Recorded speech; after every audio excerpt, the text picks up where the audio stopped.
Testing, testing. 1, 2, 3. Oh man, what a week. Let's see if I can make sure I got everything set up here.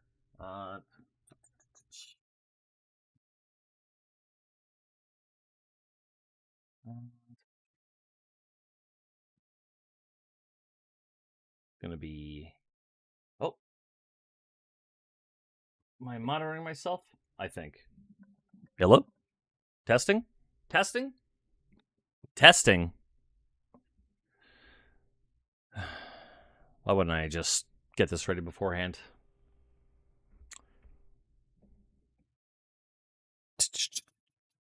Oh, I'm peeking.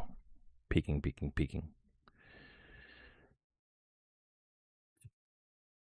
Ah!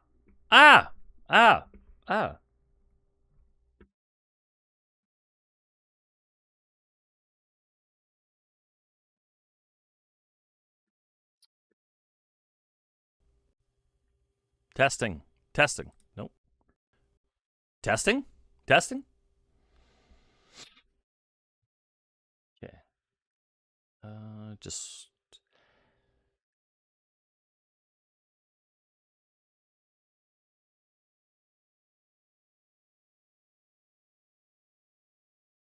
Let's see what this sounds like.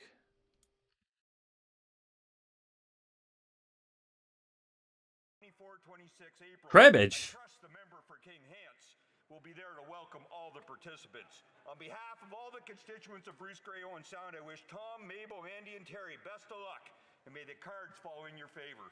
Woo! Yeah! Cribbage! I like cribbage, but shit's fucking old for old people. It did help me with math, though. So. Okay.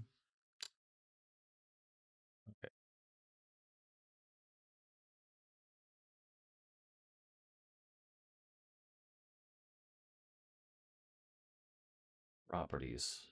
Why is my monitor still on, though? Why do not I actually understand why this is not working? I gotta piss. Be right back.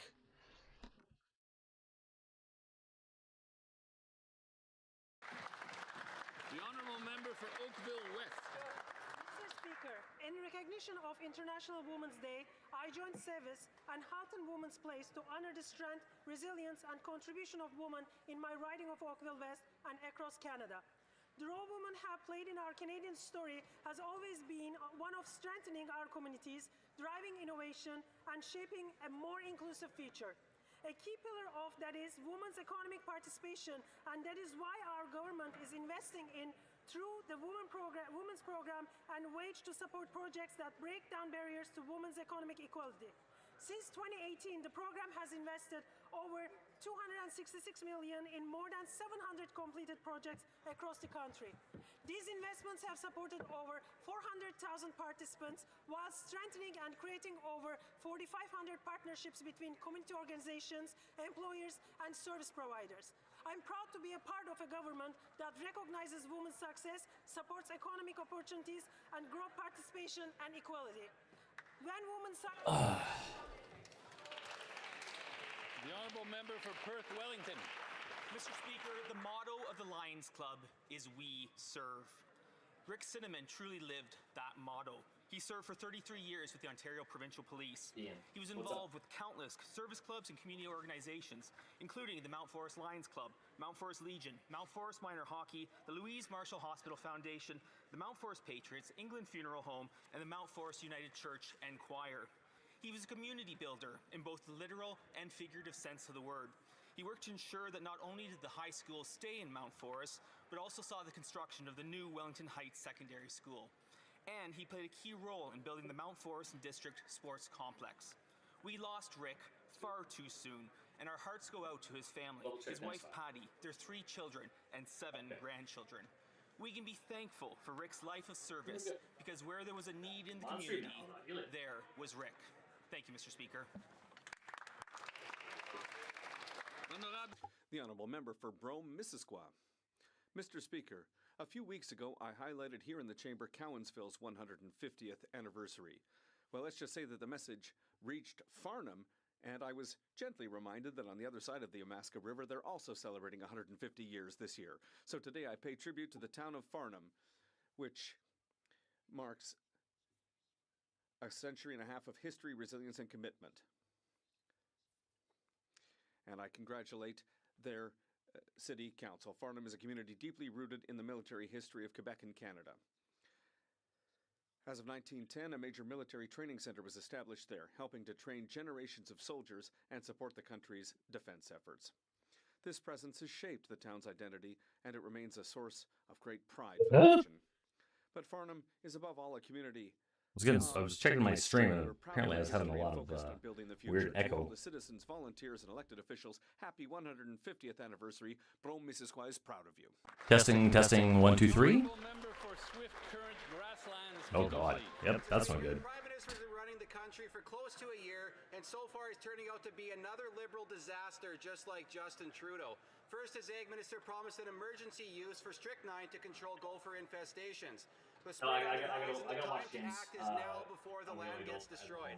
But instead, the Liberals ignored science and common sense and denied the emergency use application. But it doesn't stop there. Then came the ridiculous traceability regulations that no producer... Everyone fucking calling me, goddammit. ...partner is asking for. Ranchers are rightfully outraged. The last thing they need is added uncertainty while CFIA waits for a new chance to impose more costs and red tape. But it doesn't... Checked. Testing. 1, 2, 3. Okay, good. I got my ass, or head on my ass. That's what I meant to say. Got my ass in my head, etc., etc.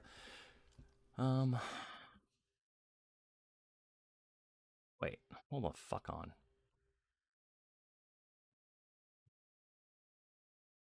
Hello?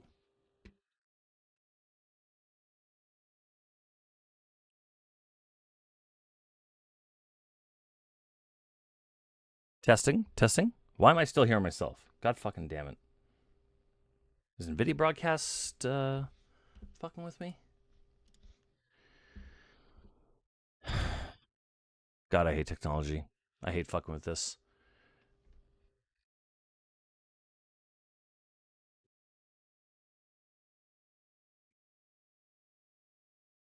And that was a bad decision. I'm just kidding.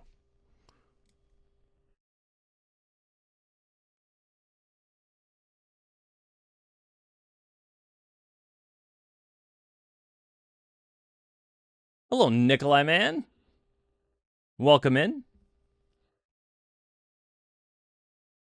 God, I hate what is going on here.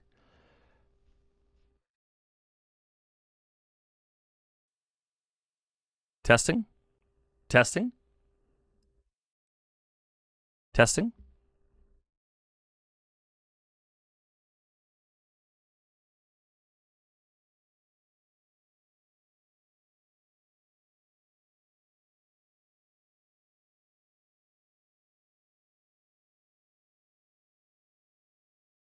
Nah, what the fuck? What's going on? Why is my mic acting all fucking weird? Why am I hearing myself? Why am I echoing?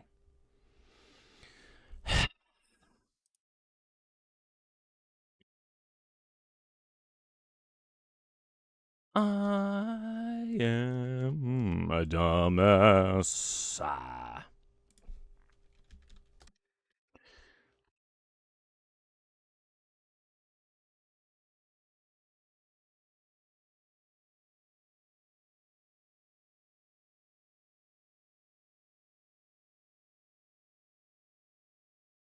Oh my God, who the fuck is calling me?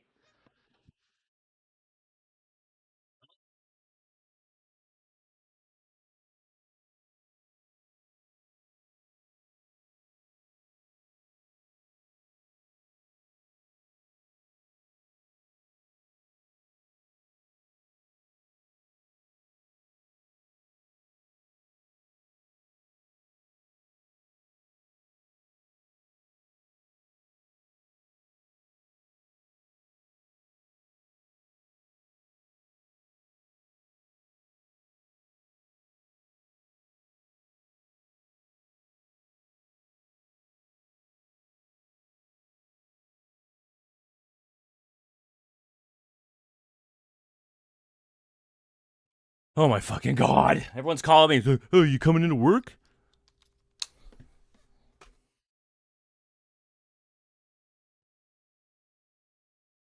Okay, everyone, fuck off. God damn it.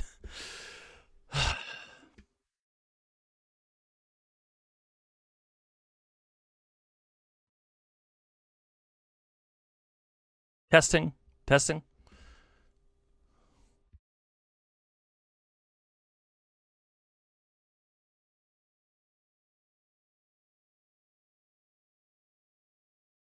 51,000 Tibetans in 27 countries voted in this election, a testament to the strength of Tibetan democracy. Wait, do I still have that voice mod on? Maybe that's what's the issue. Oh my god, thank fuck. Whew! Okay, we're good? Oh, well now, what the fuck is going on? Okay. Default? Yeah. Anyone hear this okay? Sorry. I get pissed off because when everyone interrupts my shit and then everyone's like calling me and stuff like that, like no one ever calls me this much, this often on any day, and it has to be the fucking stream day. Piss off. I'm getting worked up for nothing. Okay, so for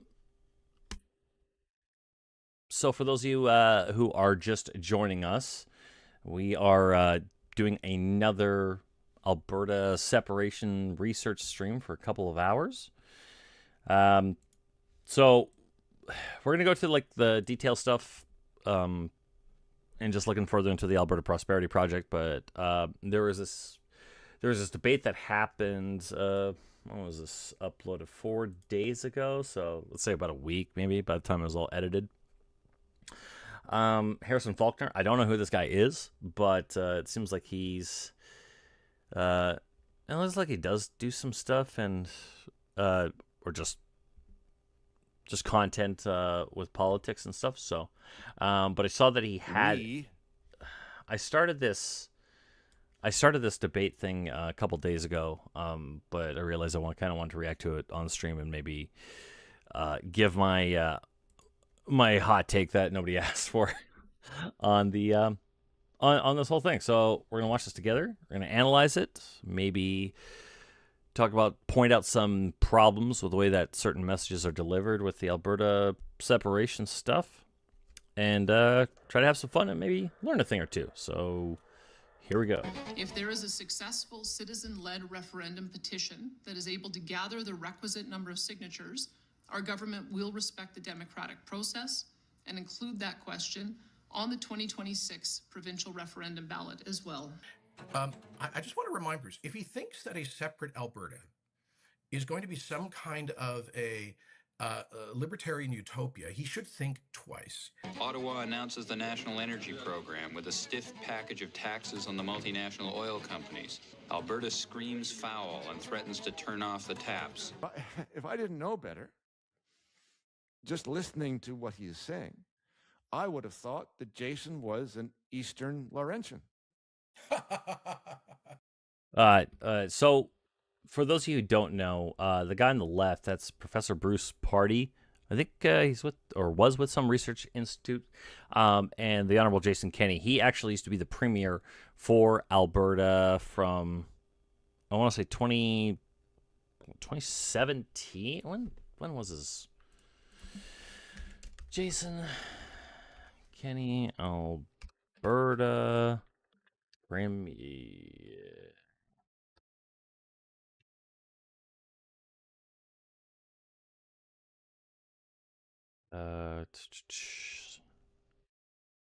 So yeah, so he took over the premiership after Rachel Notley with the NDP.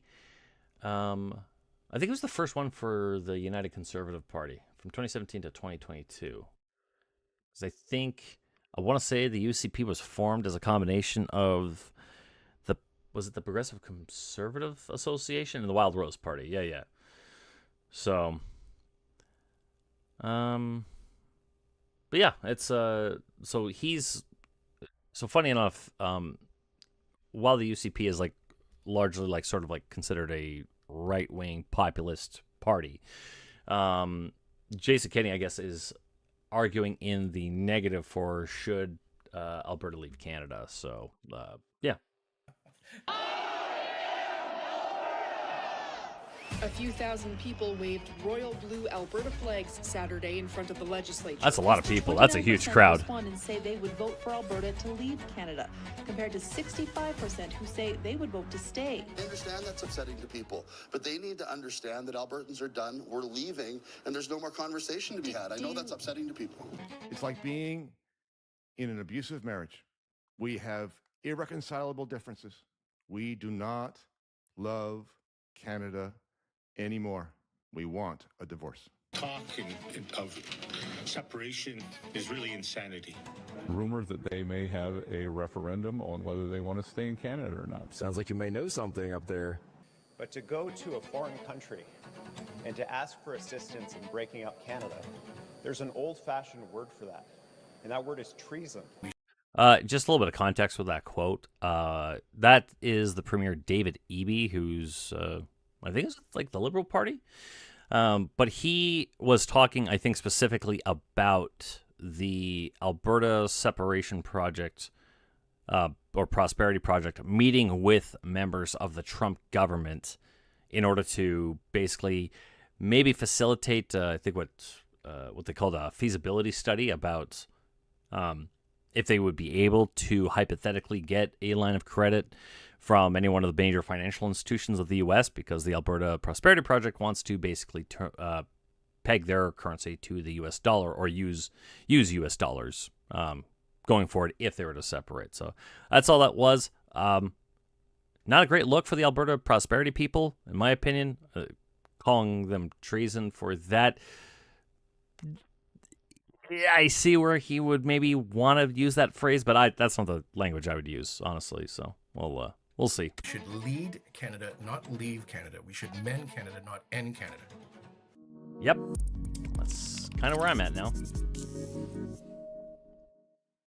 Hello, my name is Harrison Faulkner. The debate you are about to watch is one of serious national importance. Alberta independence is no longer just a fringe idea. A new Main Street poll found that 30% of Albertans would support an independent Alberta. As you watch this, Albertans are deciding whether to sign their name to a citizen petition seeking the requisite number of signatures to hold an independence referendum. Hold on. Why is that? Maybe the internet browser I'm using is not quite showcasing him, but it's just like cutting off the top of his head. Okay. There we go. All right. Sorry. Intentionally, the question proposed on that very petition will be the word-for-word resolution of this debate. Do you agree that the province of Alberta should cease to be a part of Canada to become an independent state? Now, one thing to also keep in mind is that is it a state that is independent of Canada? Is it its own independent state? Or is it going to be a state that will, over time, slowly integrate with the U.S.? Because there are a number of voices that seem like they kind of oscillate between the three. So just keep that in mind. Arguing in favor of the motion is Bruce Purdy, professor of law at Queen's University, a senior fellow at the Fraser Institute, and the executive director of Rights Probe. In 2025, Bruce Purdy published a Declaration of Independence for Alberta and has continued to be a prominent voice in support of Alberta independence. Arguing against the motion is the Honourable Jason Kenney, 18th Premier of Alberta from 2019 to 2022. Before leading Alberta as Premier, Kenney served as Canada's Federal Immigration Minister, Employment Minister, and Minister of Defence.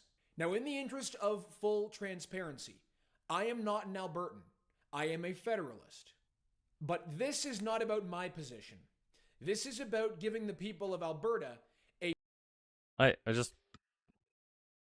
fair chance to I don't know what the point of that is, but so why bring it up? But he might explain it later. I don't know. Hear both sides of this debate and make informed choices for themselves. Each participant will get an equal amount of speaking time, and neither of the participants have seen the questions I intend to ask them. Now, before we begin, I first have to thank the sponsor of this video. You've probably noticed that you can no longer access Canadian news on Facebook or Instagram anymore, thanks to Bill C-18. Bill C-11 is giving the government more control over online content. Now, whether you agree with these laws or not, it's becoming increasingly clear that what we can see and say online is being managed from the top down in this country. That's why I use private internet access. A VPN like PIA encrypts your internet connection and hides your IP address through a secure tunnel, protecting your data from hackers, your internet service provider, and yes, government censors. With PIA, you get access to servers in 90... Guys, just a heads up. I don't think there's a single VPN that if any federal intelligence agency, whether it's Canada, the United States, if they wanted to get into your shit, they will get into your shit. This tech is primitive compared to some of the surveillance stuff that the CIA or the NSA has, or CSIS has. Like, believe me when I say this, no one's getting around the fucking feds unless they really have access to some kind of crazy technology. So just I think people should just be cautious about it. Not to shit on this guy's paper or nothing like that, but just keep that in mind. 51 countries in all 50 U.S. states, so you can access geo-restricted content that's been blocked in Canada. Plus, you can protect an unlimited number of devices with just one subscription. Your laptop, your tablet, your phone, pretty much that's been out there. In the description, that's just sorry, Harris. No hate. I kind of want to get on this. With private internet access.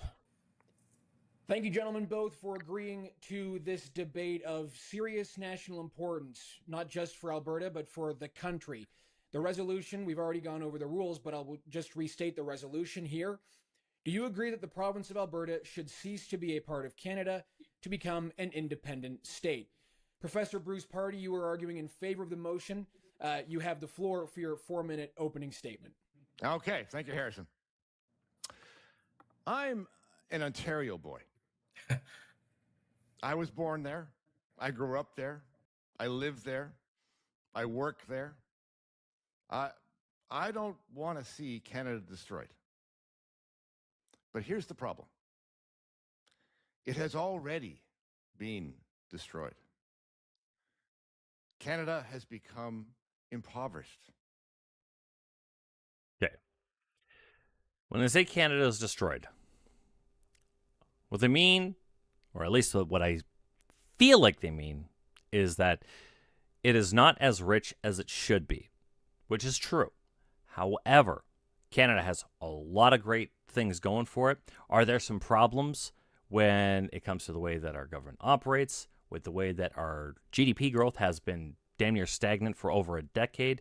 You bet there is. There's also some like cultural bullshit that depending if it's the federal or provincial governments, and depending on who you believe, also is engaged in some pretty cringe censorship bullshit. But just like it's not the wasteland some people make it out to be. Dysfunctional, corrupted, and autocratic. Canada is broken, and it cannot be fixed. Powerful people in this country will not allow it. Alberta, to save itself and possibly save the country, Alberta must leave. And a lot of Albertans want out. Now, I don't pretend to speak on behalf of Albertans generally, but this group of Albertans I agree with.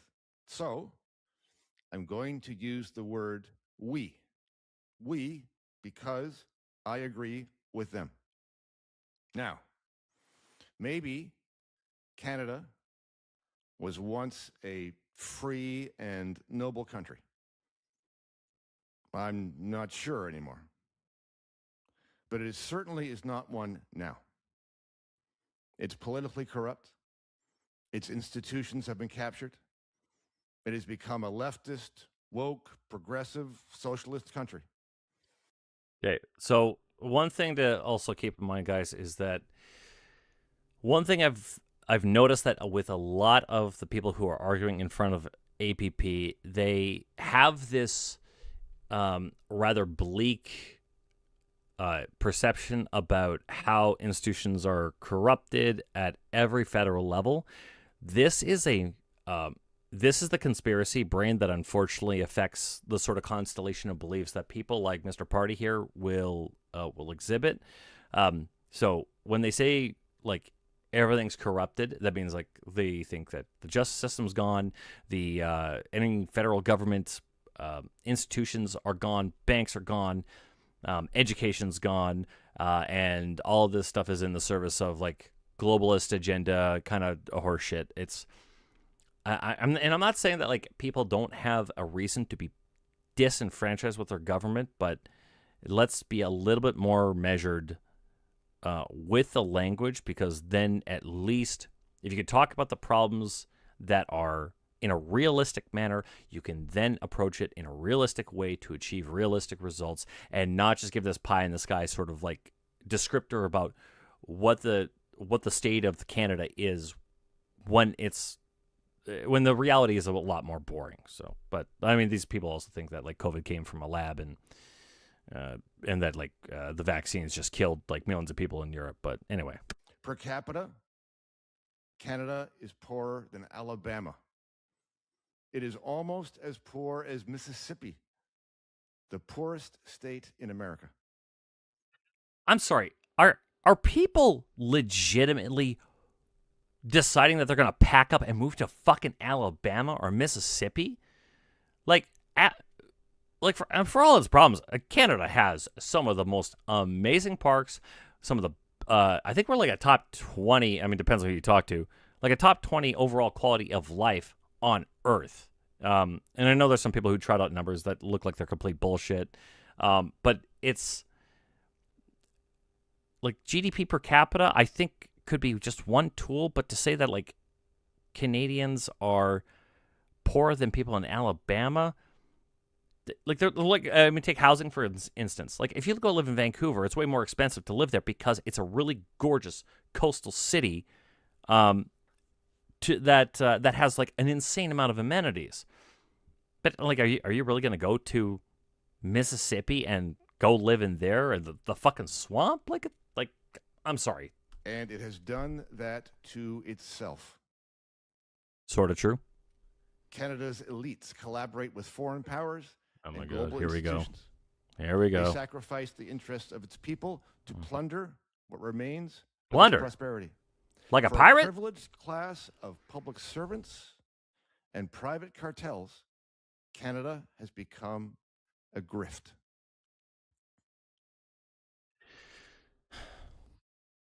Okay. First off, to my separation people, all right, if you're like really like hard on, like I will not take no for an answer when it comes to separation, please don't be this overly performative bullshit that this guy's doing right here. Okay, it just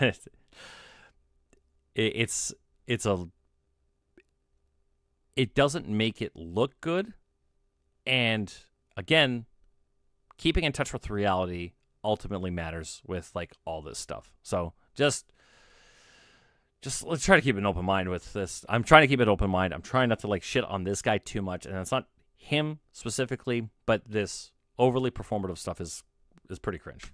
The people are regulated, supervised, controlled, influenced, tracked, and surveilled, told what kinds of cars they must drive, how to carry their groceries, what medications they must take. Yeah, by your doctor. How to speak, what to think, who to hire. Taxed at work, at the store, at the pump, and in their homes. That's literally every Western fucking country on Earth. Like, you might be, you can make some arguments about like, it's not great or it's overdone here in Canada, But to just sit there and pretend that like Canada's a unique case and that we get taxed like at literally every stop, that's like Britain, that's the United States. This is again, like, stop creating like this, like Canada's like a super unique case of just kind of like fucked up taxation. Like, as it's not. Canada is a managed society. Governments run Sort the of place. true. Well, they have the people under their thumb. We don't want to live in this kind of country. We don't want to live in a progressive country. We don't want to share a country with Canadians who think all of this is okay. We reject their values. We reject their core beliefs. We want, above all else, to live in a country that is free. It's like being in an abusive marriage. Oh my God, dude. We have irreconcilable differences. We do not love Canada anymore. We want a divorce. Okay. All right. I've already made my opinions on some of the problems that I have with the language here. It seems just like really, what's that one phrase? Like, just everything is so loaded. And again, just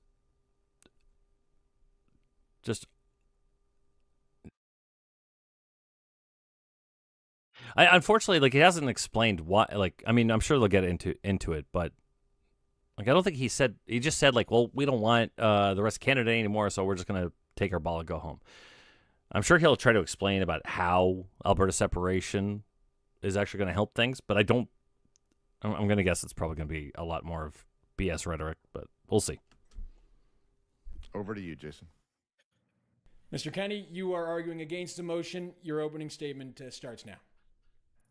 Well, thanks, Harrison. I'll pick up where Bruce left off, which is love of country, because I don't think a country is or should be a balance sheet. It's not simply the sum of a bunch of economic calculations of short-term fiscal or economic advantage. It is a country is a collection of mutual reciprocal loyalties to one another and to those who went before us, and indeed, I believe, is a kind of traditional conservative to those who will follow us. And I don't think it is in our authority to destroy a country that we have inherited. Hold on, I'm not shitting on Jason here, but you think he just ironed his shirt before this debate? Sorry. Inherited from our ancestors, and for which we have an obligation as custodians. I can say, as a Albertan, I believe the vast majority of Albertans feel that way. You can hear it when they lustily sing "O Canada" at the hockey games. Despite the many problems in our domestic politics, some of which Bruce has enumerated, you didn't see Albertans booing Team Canada in the recent Olympics, but cheering on those athletes from Newfoundland to British Columbia as Canadians, because they are Canadians, because there is a sense of meaning, value, depth, reciprocity, loyalty, and, dare I say it, love of country that underscores all of that underscores any passing political problem. And for me, patriotism is and must be, at one level, frankly, unconditional. And I know that's a big claim to make. Now, my friend Bruce is a libertarian, and I'll let him speak for himself, but I think for him, the only real sovereign is the sovereign individual. I do believe that people come together through the generations over time to form communities, including national communities. So I don't want to, that's where I want to start by saying that Albertans fundamentally do believe in Canada, its history, and its promise, while they are legitimately frustrated with current misgovernance from Ottawa. And the most beautiful reflection I can think of that deep and abiding patriotism is a effort of civil society, voluntary local Calgarians who've come together over the past couple decades at something called the Field of Crosses on Memorial Drive in Calgary in Remembrance Week every year to plant crosses and Stars of David, each of them with a Canadian flag, to memorialize a particular Southern Albertan who died in the defense of Canada in the Great Wars of the past century. So I feel we have an obligation to them to lead Canada rather than to leave Canada. And let me just say that everything that Bruce has enumerated, first of all, I think he, I agree with some of his critique. And you should. I don't. The last thing I want to say is that Alberta separatists. I don't want to say that all their concerns are invalid, because they're not. As someone who's been in the province since 2011, I think that there is a legitimate anger and frustration that I think needs to be seriously taken by our federal government, because a lot of people have been ignored. A lot of people have been like ridiculed for deciding that like Alberta should deserve a little bit better and maybe not necessarily just stick with the status quo. However, this has also created somewhat of a sense of entitlement amongst some Albertans that think that, we should, not only should we just not pay for anything in our country, we should honestly just take that money back that we put in and we should just keep it to ourselves. Fuck you.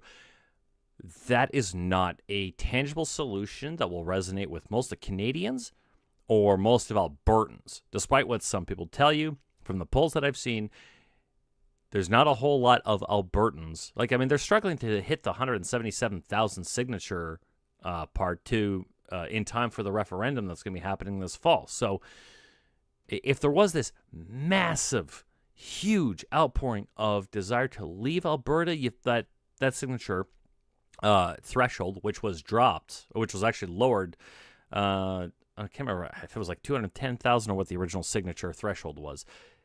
That was something that Daniel Smith, our premier, dropped so that maybe Albertans can have a vote on this.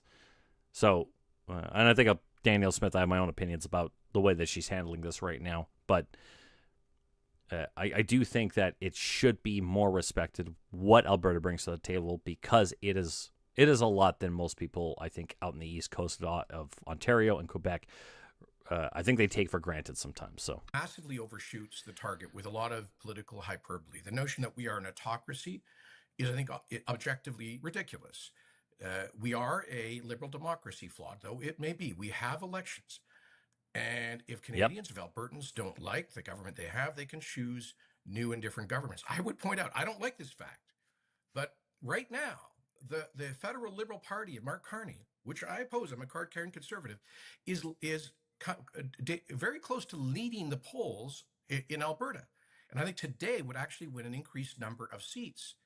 So to say that those Albertans are completely wrong because they support the federal Liberal Party is, I think, the opposite of a democratic attitude. But let me just point out that we need to mend, not end Canada. None of us were talking like That's a really good phrase.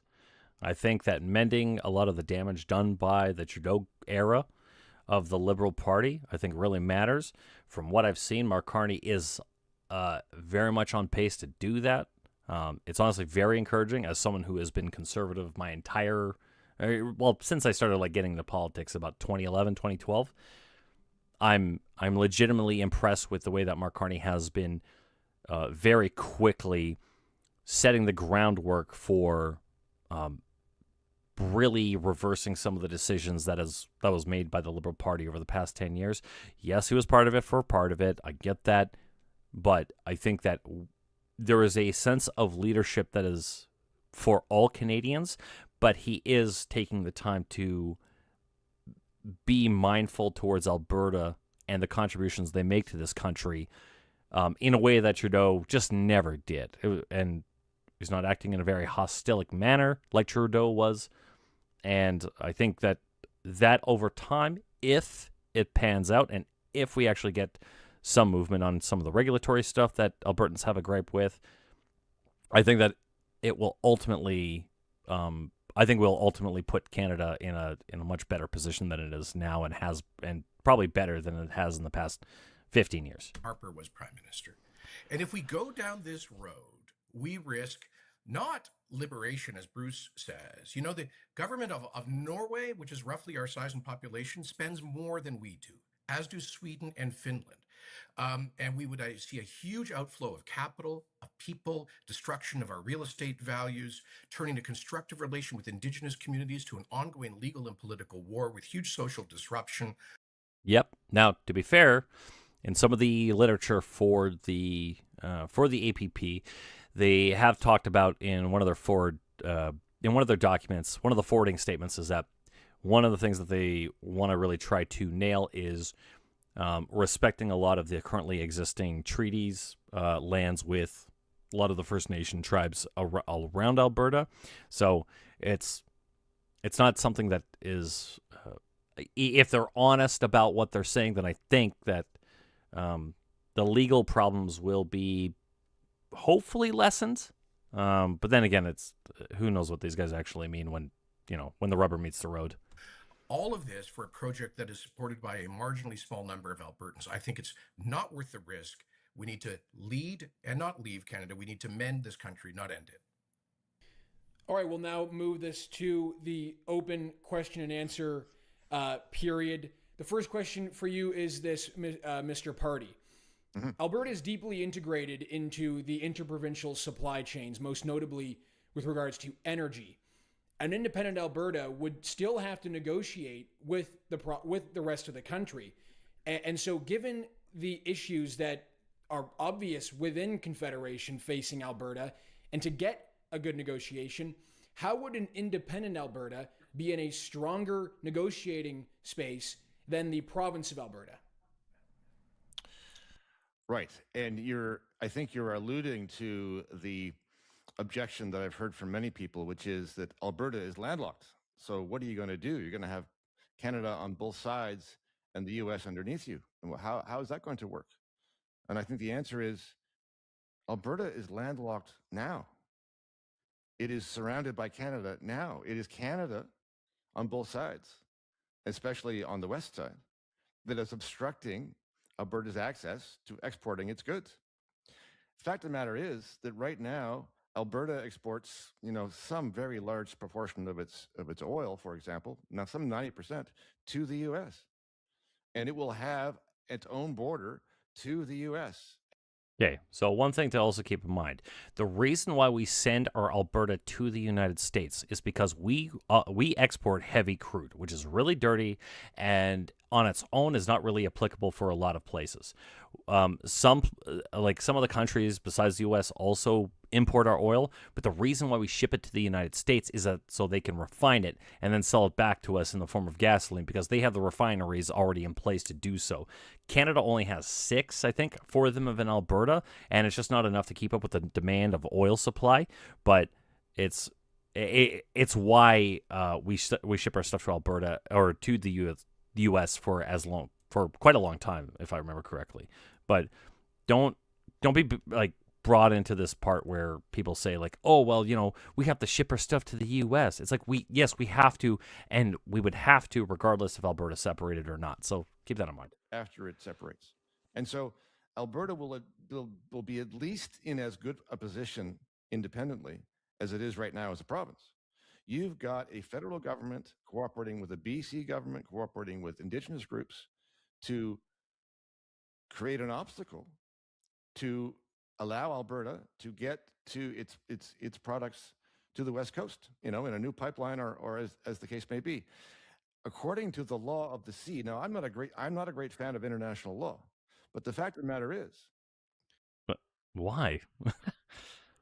I mean, international law is kind of important, especially when you're dealing with international issues, as it relates to dealing with other countries. Now, I don't. Maybe there's some international law that he's not a big fan of, maybe cutting emissions targets and stuff like that. I could see where he's going from.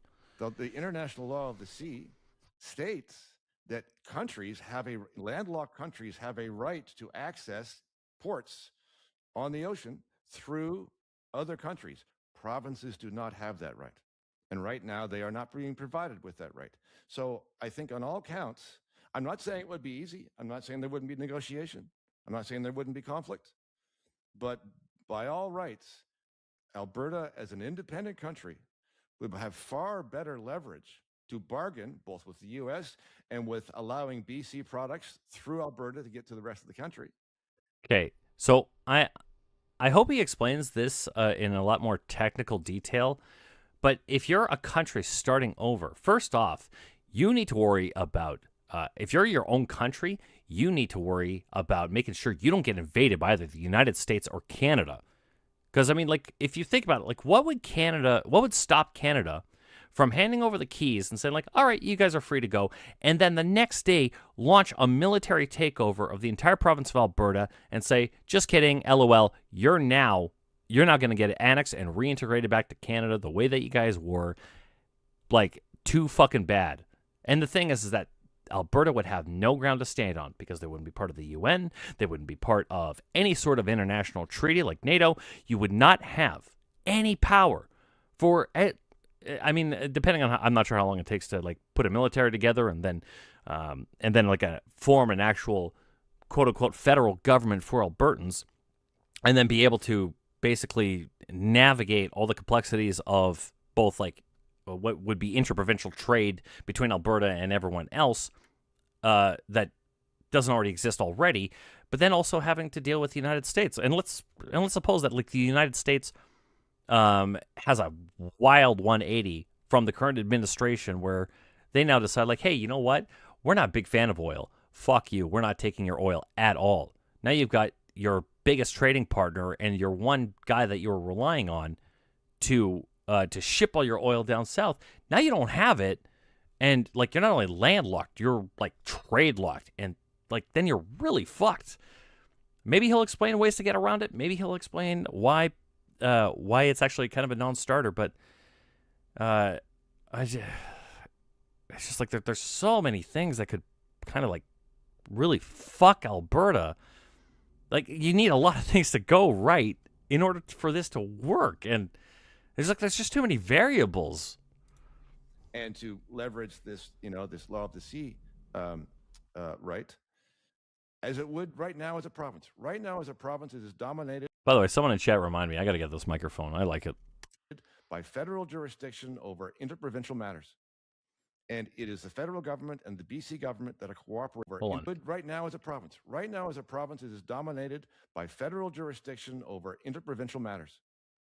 And it is the federal government and the BC government that are cooperating to frustrate Alberta's ambitions. They would be in a much better place to be able to take that situation and deal with it themselves. Okay, in regards to the like cooperating with the BC government, like it is a like cooperative like 2-on-1 attack. The fact is that there are people in BC who don't want pipelines to their backyard. They don't want to deal with Alberta oil. I find it a little bit ironic. I'm not going to say hypocritical, but maybe from a messaging standpoint, a little bit inconsistent that you would demand that, hey, man, we're tired of getting pushed around. We're tired of being told what to do with our land, and then immediately go into this tirade about, oh, well, BC's not letting us, not cooperating with us to get our oil westward. It's like, bro, like, how do you not see this hypocrisy in real time? Sorry, I didn't even use hypocrisy, but it's just this is an inconsistency I think that Alberta separatists need to eliminate because it just makes you look like you're talking out of both sides of your mouth. Mr. Kenney, you're free to respond. We're not landlocked. In fact, it is through the Constitution that we have guaranteed access to the coast, and through which we overcame BC government opposition and some marginal Indigenous opposition to get the federal government to complete the Trans Mountain expansion, which has been a huge benefit to Alberta and to Canada, increasing our export of to the global market of about 500,000 barrels a day of Alberta crude, It's through the same federal paramount power, as underscored not long ago by the Supreme Court of Canada, that interprovincial infrastructure, including interprovincial pipelines, is an exclusive authority of the federal government, not BC, not First Nations, but the government of Canada. And it's through that authority that we got the Coastal GasLink pipeline done to Kitimat, and the commissioning of the huge LNG Canada facility, which is going to be doubled now with 3 other large-scale LNG projects on the horizon. We can now, with the federally owned TMX project, that company is moving forward with the support of the BC government to increase its capacity by another several 100,000 barrels a day. The Prime Minister has signed a memorandum of understanding with Premier Smith. Yep. Explicitly, as he has said, build another de novo, brand new West Coast oil pipeline.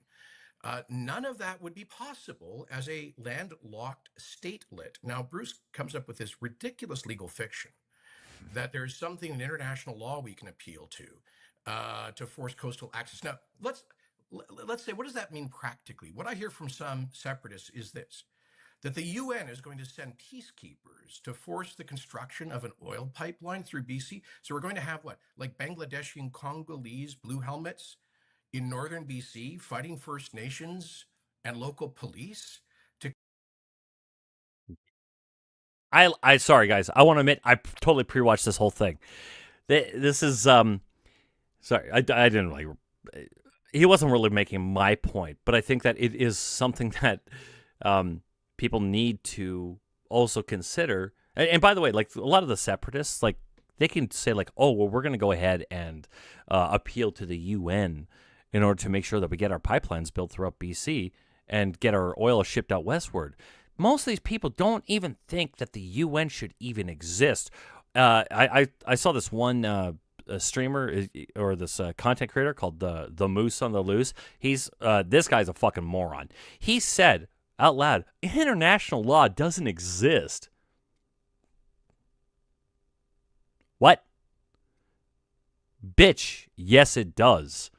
Especially when you're talking about dealing with other countries. But it's just a sort of like dipshit, low-level IQ analysis that he likes to exhibit in his content, which I'm probably going to go over at a later date. But yeah, it's we're going to appeal to the UN, the same UN that everyone thinks is being controlled by the elites. Like, okay, give me a break.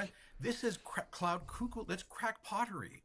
The reality is, yes, there are frustrations and challenges working through the current system.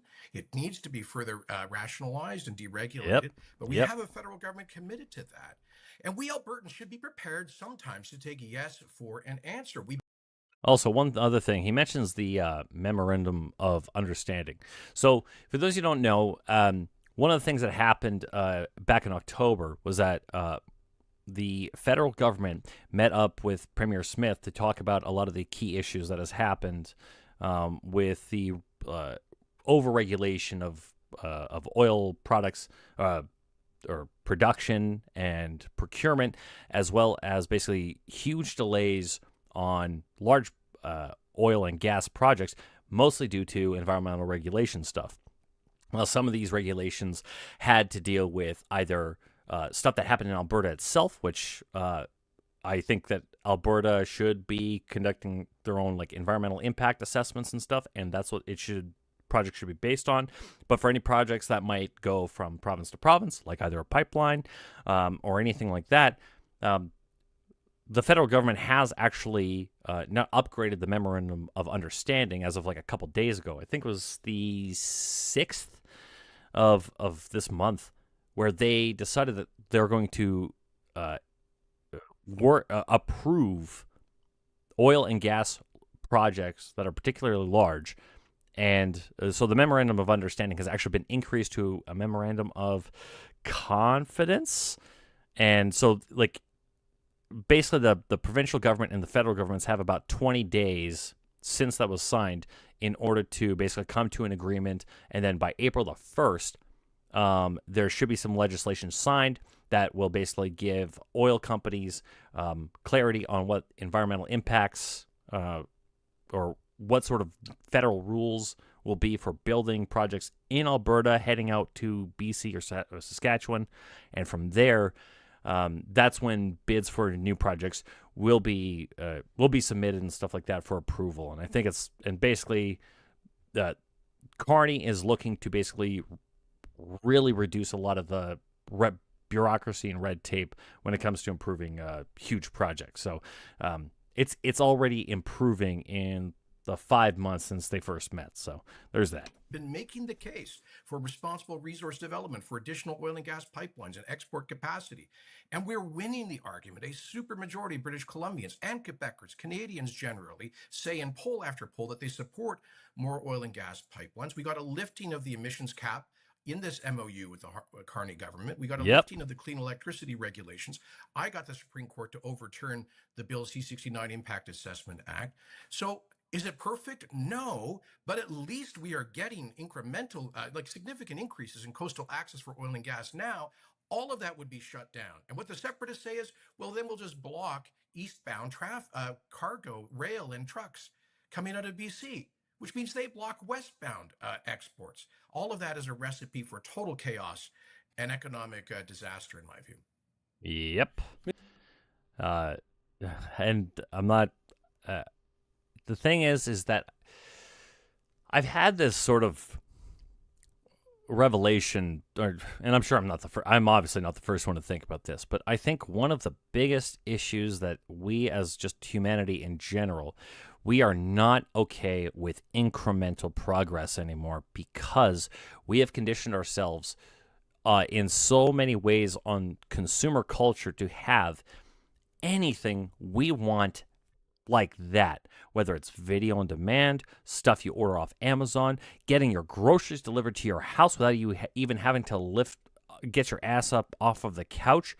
We are so used to the immediacy of what the internet provides, and I think part of that is causing a huge, what is that phrase?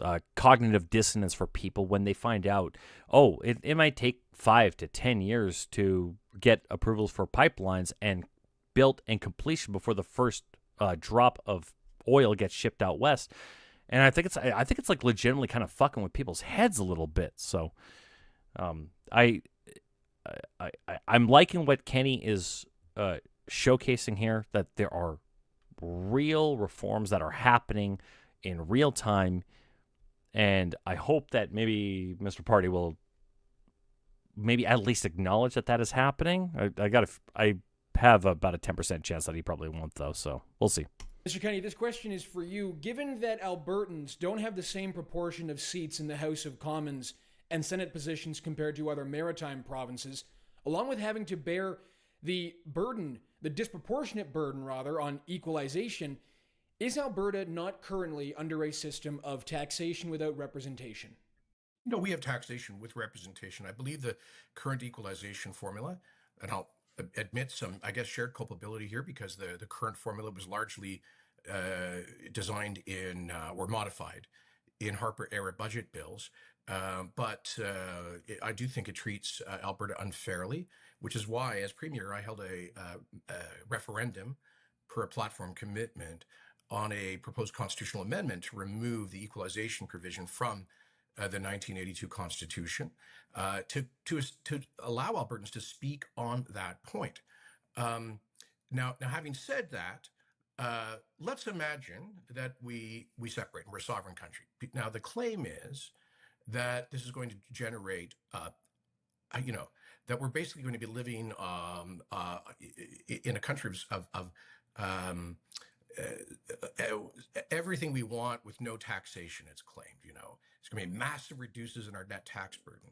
But here's the reality. When as a separate country, you have to take on board all of those responsibilities, including your own military, your own police, your own pensions, your own welfare state programs that Bruce may oppose, but most voters expect and demand. When you have to take on all of that and more, our own foreign department, our embassies abroad, well, let's look at analogous countries.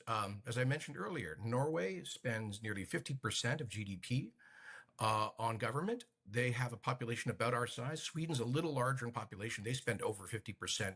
Finland's a little smaller. They spend over 50%. So if you look at analogous welfare states, they're actually more expensive to administer than what we currently have in Alberta. That implies higher net taxes. As Professor Trevor Toome, who I think is a very fair, balanced guy, he was on Premier Smith's panel on federalism.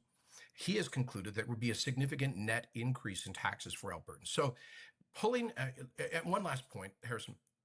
I think one thing that so some people like to point out Norway as sort of the economic model, but what is Norway average tax rate? Average income tax rate. Tax summaries. Actually, let's take the OECD. So for a single worker, the tax wedge for an average single worker in Norway remained unchanged at 36.4% in 2023 and 2024. The OECD average tax wedge in 2024 was 34.9%. In 2024, Norway had the 20th highest tax wedge among the 38 OECD member countries, occupying the same position in 2023. Now, if you get one earner married couple with 2 children, Norway had the 14th highest tax wedge at 32.2%, which compares to the OECD average of 25.7%. Average income tax rate, Canada. OECD.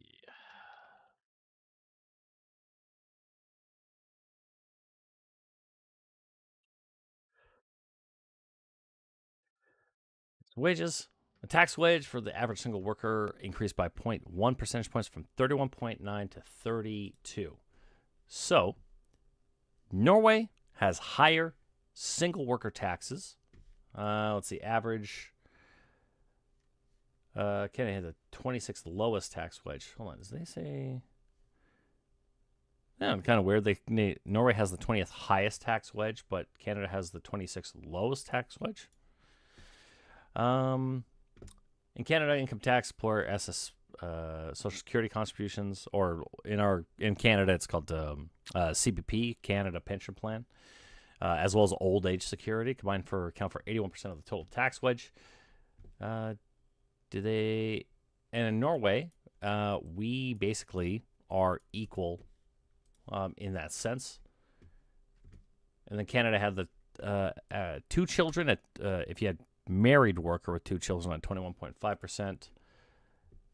In Norway, married 2 worker 32%. So that's what, an 11-point difference ish.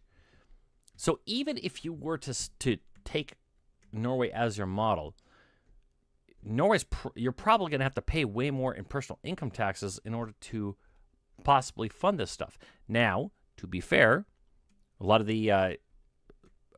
of people who say that oil royalty revenues are going to come back to the provinces, and therefore they'll be able to offset some of this stuff. Norway does the same thing. It takes a huge portion of oil revenues. The problem is that I don't think that I don't know if like the provincial budgets right now that are already kind of like strung along or are hampered and already running like massive deficits this year. I don't think that's going to be I don't think the oil is going to be enough. You will have to raise personal income taxes, and considering that Alberta makes more money on average than anywhere else in the country, those tax rates are going to be much higher than they would normally under a Canadian system, because when you only have what's the Alberta population right now? Alberta working population number.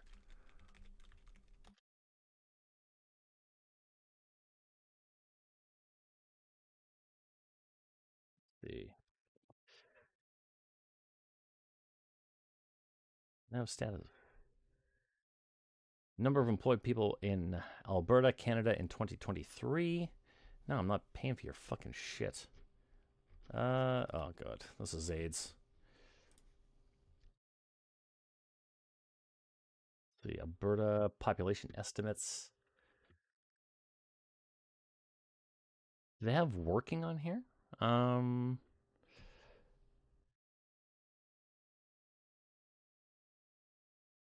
So they figure 6.9 million residents by 2051. They figure 2 million over the next 27 years. So let's say, so this would make this 4.9. Let's say 5 million people in Alberta. You're gonna have to basically cover your provincial taxes with only 1/5 of the population instead of spread out. Wait, 8 times the population. You're going to have that concentrated on 5 million instead of spread out amongst 44 million people. So now, obviously, not all federal social assistance programs are distributed equally because some places need more than others. But this is going to have to be something that Albertans, if they separate, are going to have to really contend with. I really hope that there can be, again, a little bit more honesty, a little more based in reality about what is actually achievable versus what people are saying is achievable. It's important to acknowledge that equalization is funded by the federal government, not by the provincial government of Alberta. So Alberta there's no check that we can stop writing to Ottawa. It is reflected by the fact that we have higher incomes on average. Yep. Quebec, artificial. And a younger population on average, which means that there are less people that are currently retired in Alberta right now. So this talk about Alberta contributes more money it gets taxed more federal monies than what they take in for social services. In 30 to 50 years, that is going to reverse probably significantly unless population expands to keep up with what will be the future retirees. Actually reduces its fiscal capacity through games around their hydro market and so forth. Those things can and should be fixed.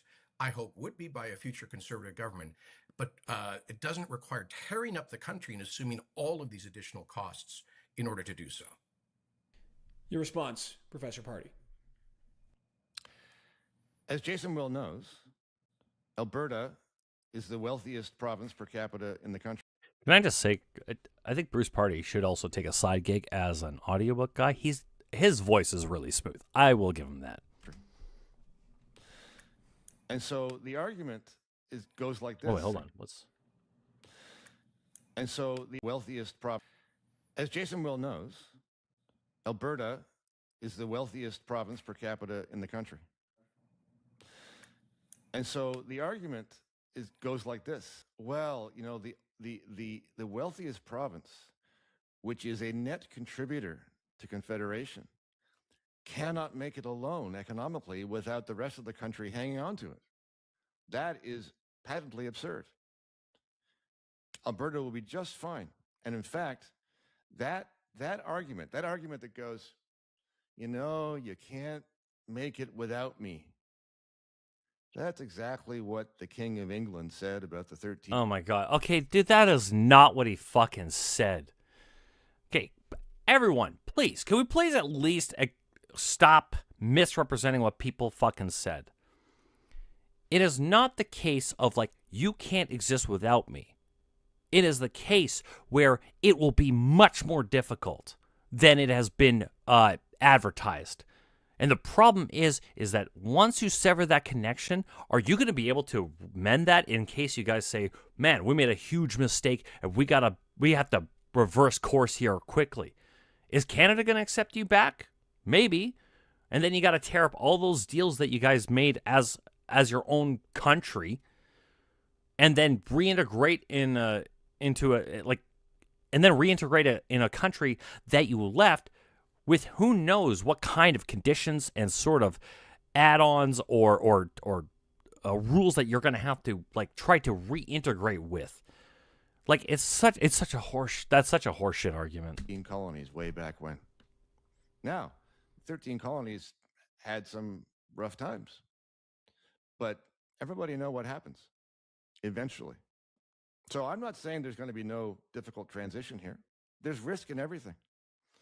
But what we've got here is the possibility of a wealthy province with a very healthy GDP per person to get out from under the thumb of a confederation that is corrupted, inefficient, and full of red tape, getting in the way of what Alberta wants to do. And I know Jason must know this personally through experience about what kind of an obstacle the federal government and the system of confederation is.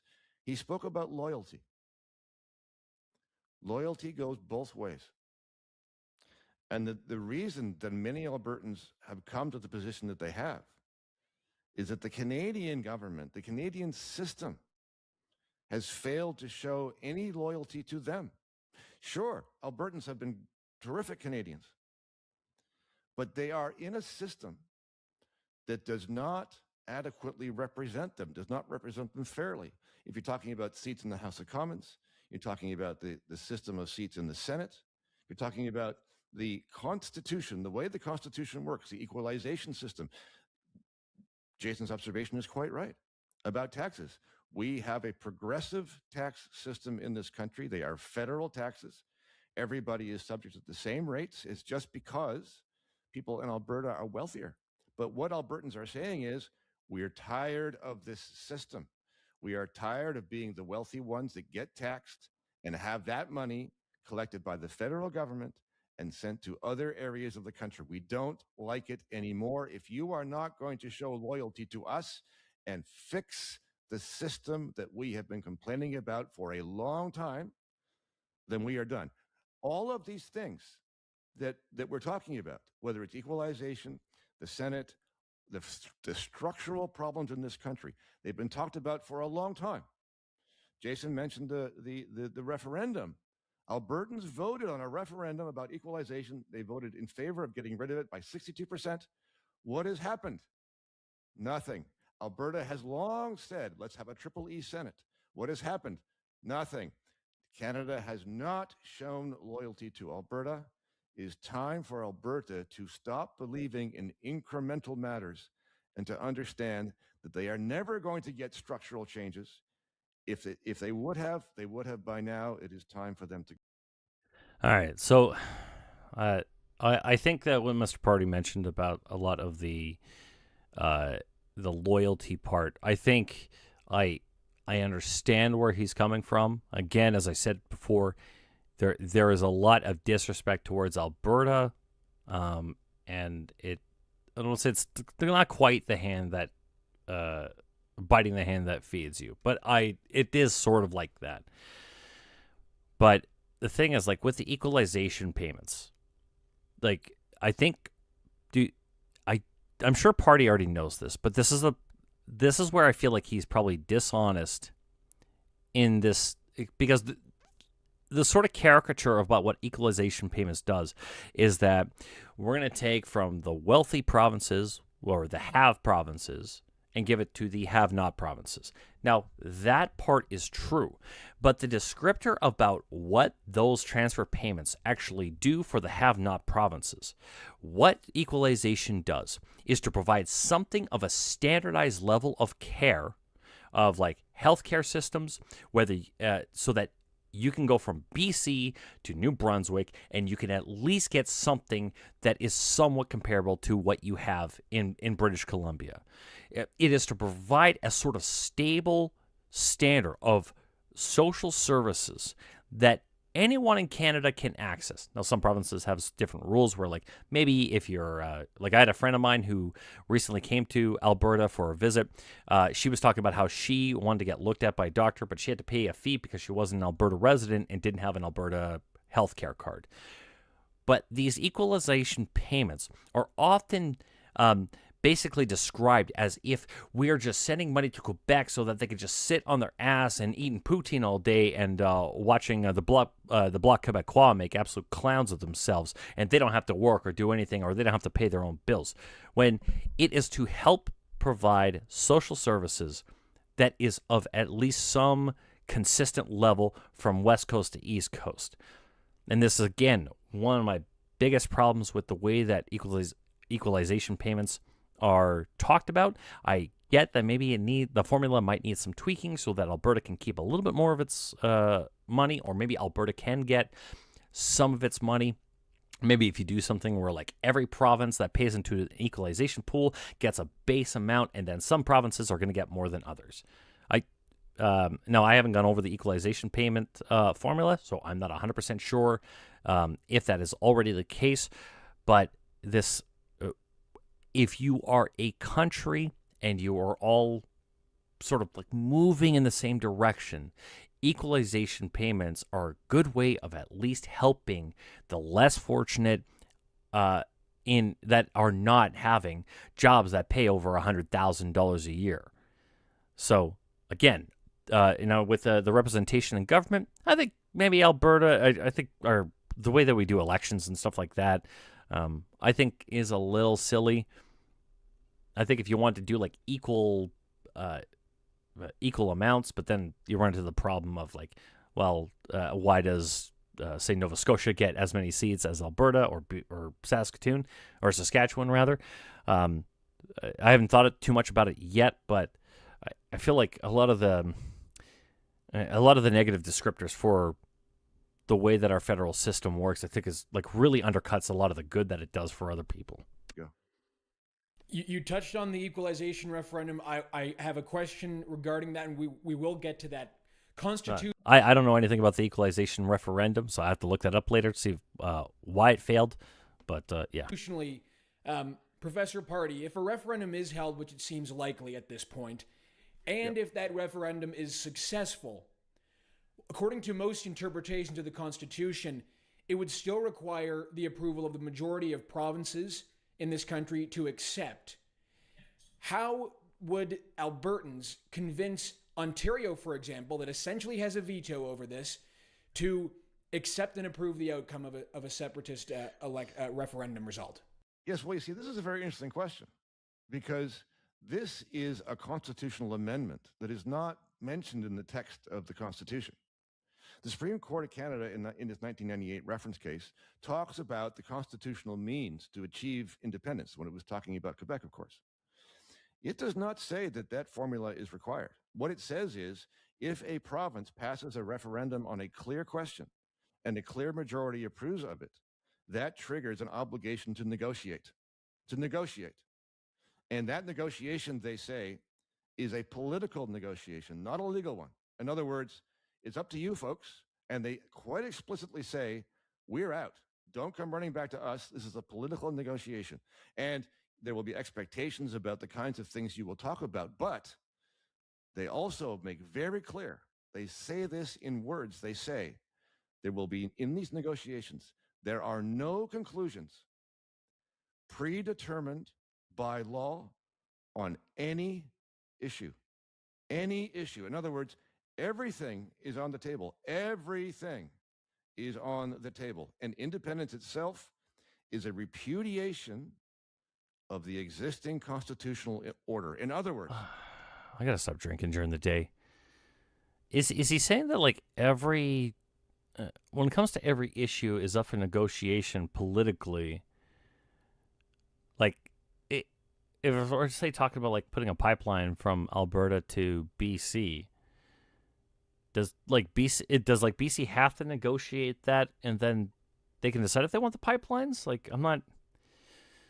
I don't know. It just seems like it's a lot of word salad. That a lot of words without saying anything. Not due to go back to the Canadian Constitution and say, oh well, the Constitution says this about that, therefore you must comply. No.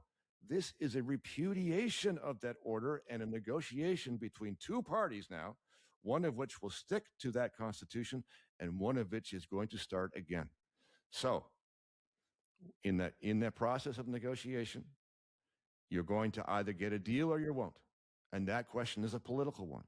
And after that, we are all of us involved in this question, we are all speculating about what happens after that, because the Supreme Court did not say and nobody knows. Here's one of the many possibilities.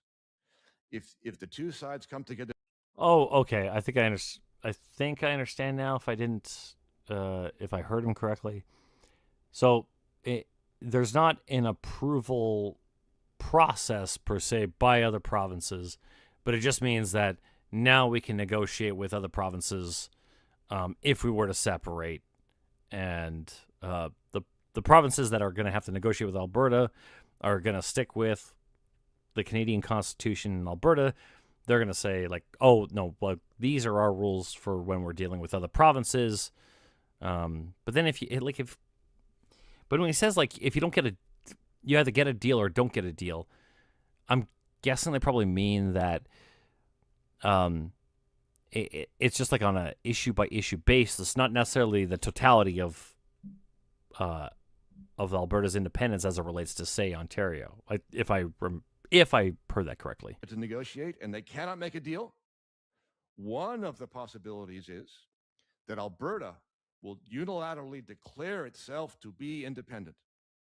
Now, that's not what the Supreme Court described, but it didn't describe an alternative either. And if that happens, the next possibility is that Alberta will be recognized by other countries like the United States as an independent country. If that happens, and it's a big if, but if that happens, essentially it is de facto done. Mr. Kenney, how would you? I have to look at that Supreme Court decision, but like, what if the United States and Canada both recognize Alberta as an illegitimate country? Like what then? Like, sure, you could say, like, yeah, it's like Alberta separation is done, but like what do you do if it really goes to shit? I don't know. Like, respond to that. Well, I appreciate Bruce's intellectual honesty, not just now, but as usual, because he just admitted that the separatists are inviting Albertans to take a huge leap into the unknown with no safety net, with no certainty of its outcome, but one certainty, which is endless chaos that will be kryptonite for investment. And because, when investors seek, and by the way, one of the reasons Alberta is the wealthiest province is because we're the home to some of Canada's largest companies, of course, the resource companies that make investments in the scale of tens of billions of dollars. And they do not do that in an environment of political instability, where they don't know what country they will be dealing with, under what constitution, under what regime, with what access to coastal markets. They don't know if a sovereign Alberta. So here's a good rule of thumb: you guarantee today so you can make your plans tomorrow. That is what Jason Kenney is saying here. Companies don't give a shit about whatever political beef is going on, like on a holistic level. What they want to make sure is that they say, can we set up a corporation in Calgary or Edmonton or High Level or whatever? Can we set up a company, and can we actually establish a network of where we can move our product without getting our shit fucked because the Alberta government, whatever they want to call themselves, are going to is fucking our shit up. Like, it's just the safety of today guarantees the prosperity of tomorrow, I guess. Yeah, that's a good fucking line. I don't know if that actually was something I just made up or somebody else said it and I just forgot. But Jason Kenney is totally right here in really explaining like what the challenges really are going to be. And you're going to have basically sell Albertans on this uncertain future. And if you ask them, like, hey, how long are you, ask like anyone individually, hey, how long are you willing to wait until, like, how much like pain are you willing to endure before we finally start getting the ball rolling? Because if Albertans already pissed off with the decade of Trudeau government, then the Alberta separatist movement comes in and says, hey, listen, we might need 2 or 5 or 7 years in order to get everything moving. Are most Albertans going to be okay with that? Meanwhile, they got to worry about if they're going to get invaded. They got to worry about if their dollar's going to be worth a shit. They got to worry about if they can even get any pipelines done. They got to worry about the oil pricing because, like, oil's never crashed, right? it's it's such a there's so many variables that it is gonna be the biggest leap of faith you're gonna have to ask a lot of people to make, and all while trying to avoid capital flight, like money leaving the province, talent flight, people saying like, fuck this, I'm not working here, it's too insane, and companies deciding like, you know what, honestly, until you guys get your shit together, we're pulling out. And then what? A separate Alberta ends up happening. Are their workers going to require a work permit to go and work gas fields in BC or Saskatchewan? Yep. They don't know what the future tax regime might be. There will be an instant and total, not just freeze, but regress on investment. Now, there's a recent poll, Harrison, indicating that 3/4 of the 70-some% of Albertans who say they would vote no on a separation referendum, so we're talking there net, about half the population say in this poll that they would leave a separate Alberta to go and stay Canadian in a different province. Now, even if they're exaggerating, I suspect they are, even if it's a fraction of that, you imagine 10% of the population trying to sell their homes and their businesses and move elsewhere? I think that's entirely plausible. From history, not theory, we know it. We saw it in Quebec in the late 1970s, in that period of prolonged uncertainty when something like I can't wait till Canada lives with no rights and freedoms, just what everyone asked for. Well, I mean, if you want to be like that doomer pilled about it, I guess you could. But honestly, I think that a lot of freedoms that like people are worried about of having. I know there's this Bill C9 that's out right now that has a lot of people agitated, but the thing is that whatever problems that we have with Canada, for Albertans, a lot of those problems are going to be greatly magnified in a way that is just like, just take the military portion, for example. Like, are people going to wake up every day and go like, hey, we don't have an active military, and it's going to take a long time before we actually get one set up. And until then, do we got to pay a ton of money to like maybe have another country come in and like are we gonna have to hire just mercenaries or some of the country's national forces to like basically protect us until we can get our own shit off the ground? Like it's Bill C9, C15, C8, and the Borders Bill C2. It's insanity. All right, well, I'm glad you brought those up because I definitely want to check those out later. It won't be this week, but like next weekend, I definitely want to check that out because I do know that Canada has a really big problem with a lot of rights and freedoms infringements that I want to try to examine and maybe in my own little way try to give some sort of prescriptive remedies to deal with that stuff. 200,000 people live, primarily Montreal. Housing values crashed, which is the primary vehicle of people's lifetime and retirement savings. So that's also why you don't invest in real estate or use your home as your personal nest egg. Kind of uncertainty about which Bruce speaks is a material risk to people's life savings and their livelihoods, our prosperity and our economy, one that I do not think is worth taking based on a completely uncertain idea. And let me just point out that François Legault was a hardcore Quebec separatist, PQ cabinet minister, who became a federalist. Why? Well, he says it's because he observed that Quebec had gone through 40 years of economic underperformance, shrinking as a share of the Canadian economy because of the obsession in Quebec over what they call the national question, separation. And he said, we need to get back focused on prosperity, productivity, growth, and competitiveness, rather than an endless political civil war over separation. God forbid Alberta should end up in that kind of a civil war. And one thing, like, there are, one of the sort of side questions with Alberta separation has been, there are a lot of people from other provinces that are working in Alberta. I've worked with a lot of people from Newfoundland. I've worked with a lot of people from BC and Ontario. What is it going to look like if your permanent residents decide to leave, and then you have all these like workers from other provinces now working in what is essentially in another country. The Canadian anthem cites Canada strong and free as part of its song, which refers to the Canadian Constitution of charters and freedoms, which all gets contradicted with bills. Yeah,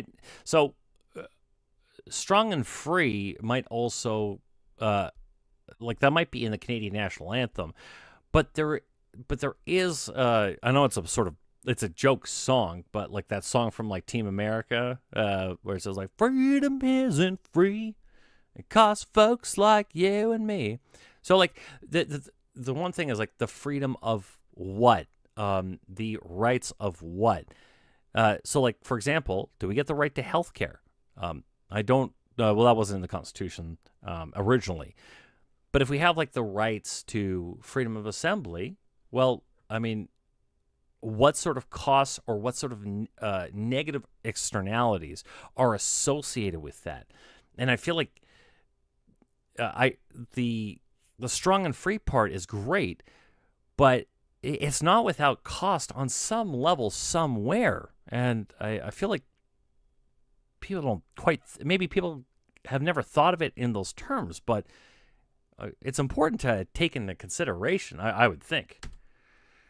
Mr. Kenney, in preparation of this debate, I spoke with some prominent independence activists and wanted to know if there was a question they had for prominent Federalists.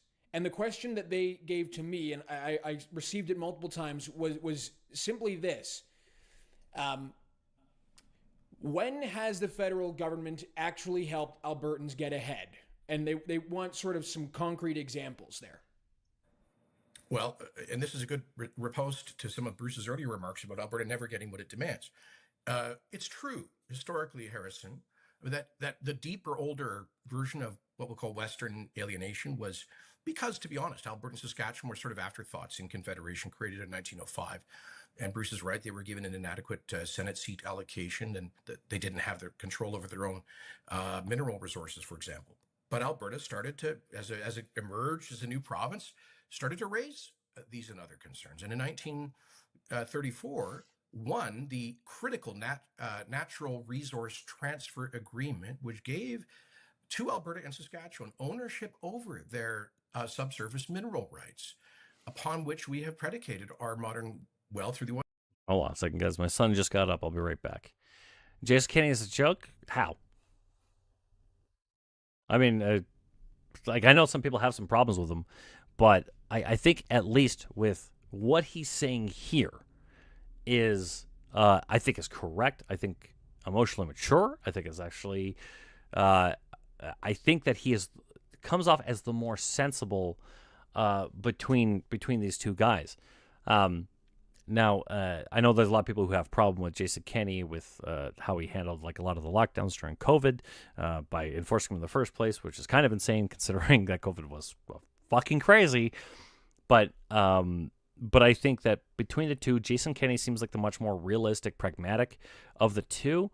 And right now, like Bruce Purdy has not, so far, we're 34 minutes in, and he has not, I don't think he's even given like one concrete example about how Alberta separation would like legitimately help without addressing any of the negative effects. Hold on a second, I'll be right back.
All right.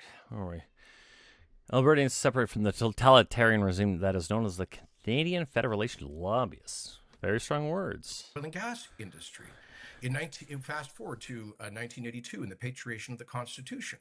Peter Lougheed demanded as a condition precedent for Alberta support for patriation of the Constitution the inclusion of Section 92(1)A of the Constitution Act, which says that the regulation of the production of natural resources, including oil and gas, is the exclusive authority of the provincial legislatures. So we want exclusive authority there. More recently, I pressured Justin Trudeau into the completion of the the Trans Mountain expansion, which has been a game changer for our oil industry. Jean Chrétien, a Liberal Prime Minister who had no more than, I think, 3 seats in Alberta, approved every single major oil sands mine and SAGD project and actually incented them with tax credits, which is why we have doubled oil production in Alberta. We went from 2 to 5, over 5 million barrels a day, thanks largely to projects approved and incented by the Chrétien Ottawa government. And now with the MOU that Premier Smith has signed with Prime Minister Carney, lifting the emissions cap on the oil sands, lifting the clean electricity regulation, and getting a commitment to a coastal pipeline. There are I just gave you in 2 minutes, half a dozen examples of when and where we are focused and constructive and lead. We don't need to leave to make progress. We need to carry on with the same and it starts and ends with creating allies across the Federation. Yeah, I've told people and I've asked people, what do you think that Alberta could do on its own that couldn't be fixed with legislation reform? Sure, you could say, yeah, well, we get to keep all our own money and we get to have these programs, but the cost of ripping out this really interconnected province from everywhere else seems like a lot more work than simply fighting for Alberta's place in the federation. That is a lot more respectful of what Alberta brings. The rolling back of certain emission caps, and as well as just approval of projects, like bringing or having the federal government back off some of the more onerous regulations that Alberta has suffered with. I think it's so much more easier than just starting over from scratch. And I would say that people need to understand that the Trudeau government, and I understand that Mark Carney was part of it, but it was Trudeau's quote-unquote leadership that has been driving a lot of this bullshit, and that has been the biggest sore spot for Alberta. Trudeau is gone, and I think people need to be a lot more recognizing of that. Canada's influence from the WFU and okay, you're one of those. That's listen, Ides next seizure. I got to be honest with you. I think all that shit with the WEF, UN, sort of elites controlling everything in the entire world is a bunch of bullshit. It's true, buddy. Is it? Is it really? Because as far as I could tell, if the WEF was as onerous and as controlling as some people who make this claim are, I feel like it would be a lot more obvious. And because if the WEF was really concerned about national emissions, they would ban oil and gas tomorrow. It's not BS. I think it is BS because there is very little evidence that has proven that, and unfortunately, this is part of the kind of unfounded thinking that some people who are driving public policy now is what. So I'm sorry. I will never be on board with this New World Order bullshit. We lose when Alberta is lots of evidence. Where? And alone. Way too young and ignorant. It's astounding, brother. I'm 41.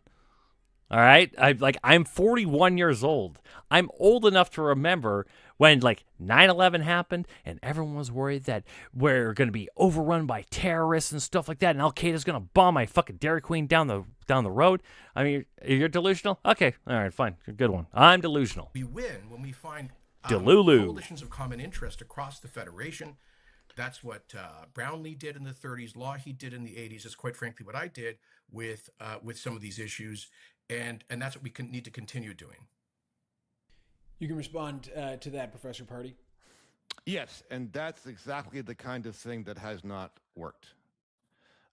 In this country, we have, and I'm not speaking about Jason in particular, but I do think that in this country we have earnest Canadian conservatives who think that the problem with this country is bad policy. And in my opinion, the problem is much more basic. This is a managed country. Governments manage the people, manage the economy, manage the money supply.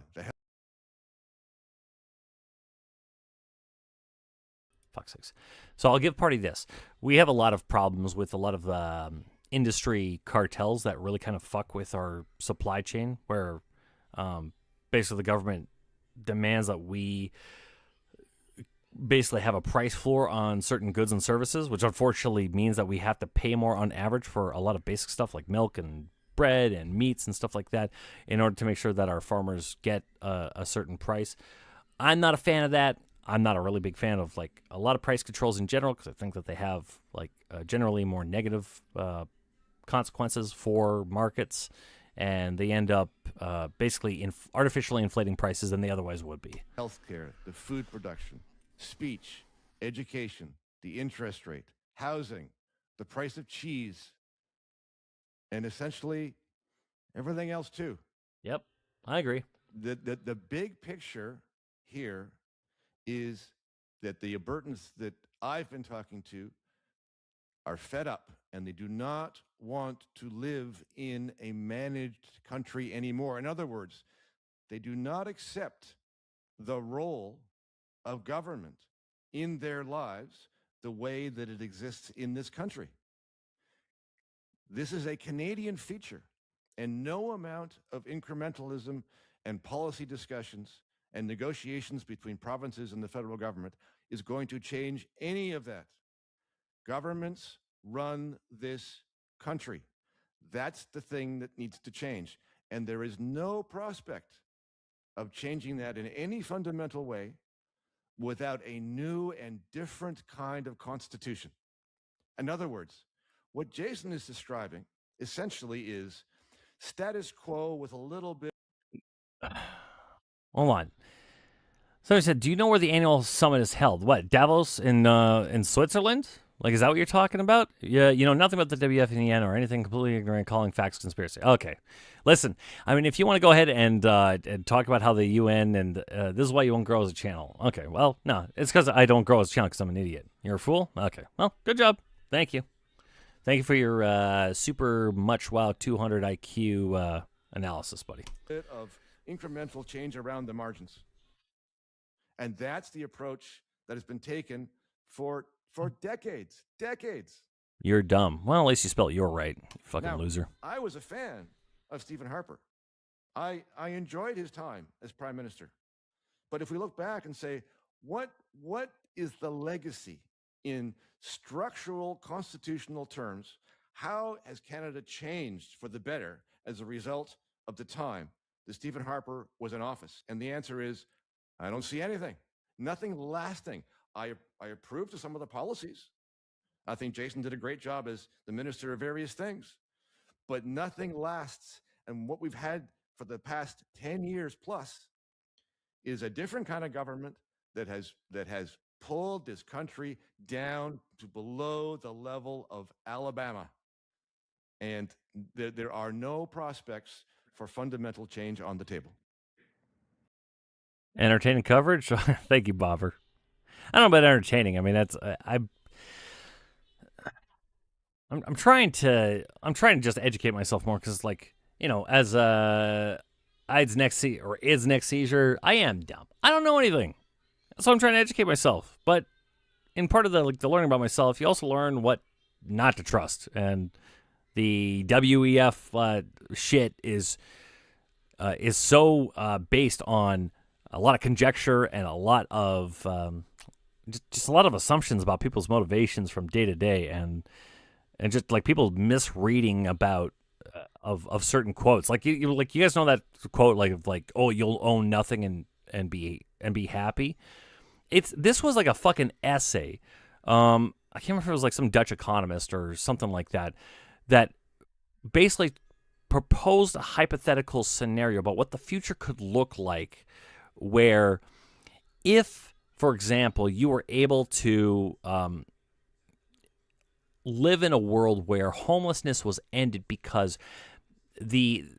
basically imagining what would a post scarcity world look like. Now, a post-scarcity world seems extremely unrealistic given how scarce that any resource is. But imagining what would it look like if it means that, let's say you didn't own a house, you didn't own a car, you didn't own like any pots or pans or any appliances, but let's suppose that you could live in, say, a 2-bedroom apartment that you didn't have to pay for, but maybe on like maybe once a week, you had to let some people have maybe a conference or a meeting in your living room for like 2 hours. Like, it's not, if you read that letter or that descriptor or that scenario, like, it wasn't this is what we should do.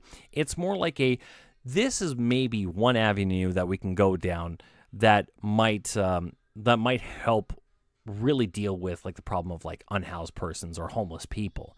And I mean, if you're a homeless person and you get told like, hey, we're going to put you in some government housing, but it's clean, it's safe, you don't have to pay for anything, and you have to just, give up a little bit of privacy maybe once or twice a week, would you take that deal? You bet your fucking ass that they would take that deal anyway.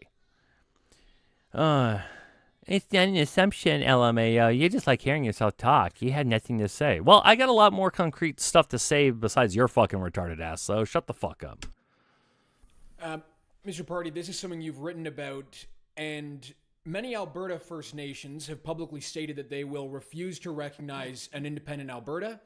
You propose that in a free Alberta, Aboriginal rights should not exist. Is it at all possible for there to be an independent Alberta without the consent of its First Nations? 100%. 100%. Let me go back to the words of the Supreme Court. Supreme Court said that in negotiations that follow a successful referendum, there will be no conclusions predetermined by law on any issue. So the vision that I and others have for an independent Alberta is a country that has at its root the principles of Western civilization as reflected in its legal system that we have failed to do in Canada. And that is, first and foremost, the idea of blind justice. That is, the same rules and standards and laws apply to everyone without regard to who you are, without regard to your race, without regard to your sex, without regard to who your parents are, what culture you come from. At the time that treaties were made, there were two groups of people. There are not two groups of people anymore. And if Alberta is to be a country that is governed in accordance with this fundamental principle of Western civilization, blind justice, equal application of the law, equal protection of the law, then it is untenable for any group of people to have. Title for the stream is using proper punctuation and grammar. If that is true, that is actually a problem. Hold on. Different special rights compared to anybody else. There's of course going to be a lot of pushback on this because, when one of the problems for Aboriginal peoples in this country, and of course it differs from group to group to group, but for many groups, the problem is that the rank and file Indigenous people who have long suffered are being, if I can use the word oppressed, by their own leaders as well as their helpers in governments, bureaucrats and lawyers and policy people and so on. I'm not going to say he's wrong. I'll say that a lot of Aboriginal reserves have this massive problem with corruption in a lot of them. Now, in some of the Aboriginal lands and stuff, if you will go walk around there, man, they are as nice as any major city that you walk in. I know I have a couple friends that are Indigenous, and they come from. One of them comes from like really shitty reserves, and his wife. And his wife actually comes from a really nice reserve, and he was talking about the stark contrast between the two, and it's really fascinating to hear about what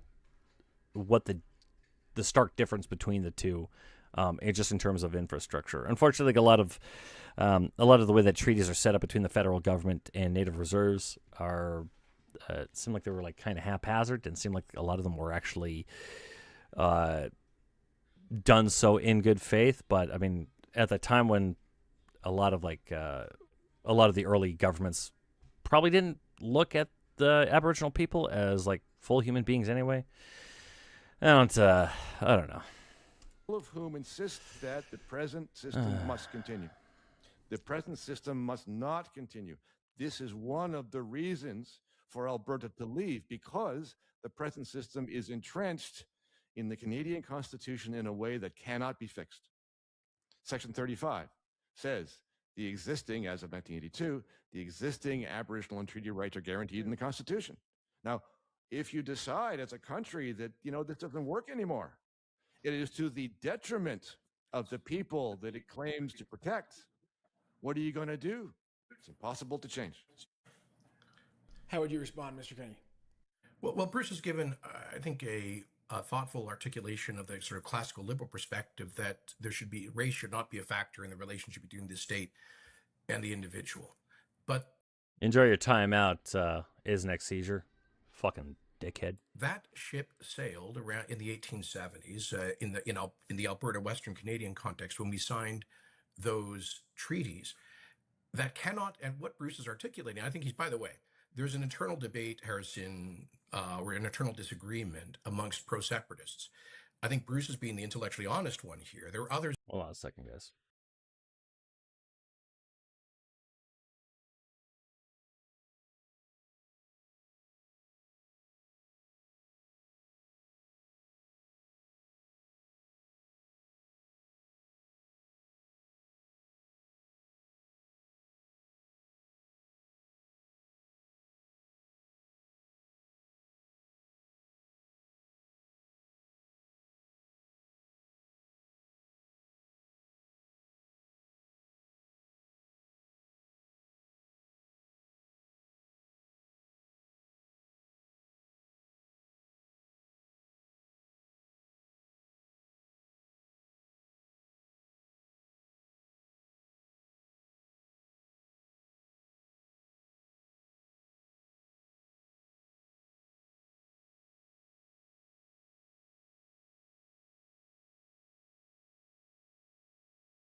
Who pretend that Alberta could somehow seamlessly assume the treaty obligations and there's no fuss. I think Bruce has been absolutely right. If you create a separate Alberta state, it is de novo. It's a blank slate. And that implies Section 34, obviously that Section 35 of the 1982 Constitution on Indigenous rights is extinguished. And I think it also implies the treaties are extinguished. There's one very big problem with that, which is the counterparties to the treaties. Those treaty rights holders, those bands, or as we now say nations, who signed those agreements in perpetuity, are not simply going to abandon that. And that's why they have raised the strongest possible opposition to the concept of separation, because they see it as implicitly an extinguishment of their treaty rights, of their status, and they are not going to abide it. Now, here's the practical reality. Bruce can make. Now, I want to I want to give the Alberta separatists a little bit of credit.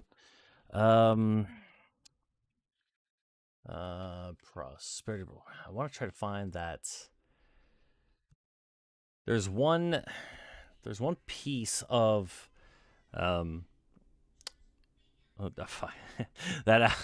is next seizure. He was right. I do say a lot and using filler words. There is some documentation that they go about that I haven't gone over yet, but they do talk about the treaties and stuff, in that it is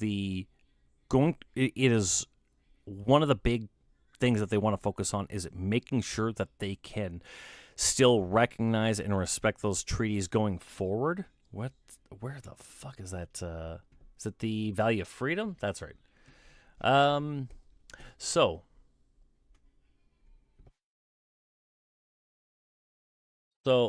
this is a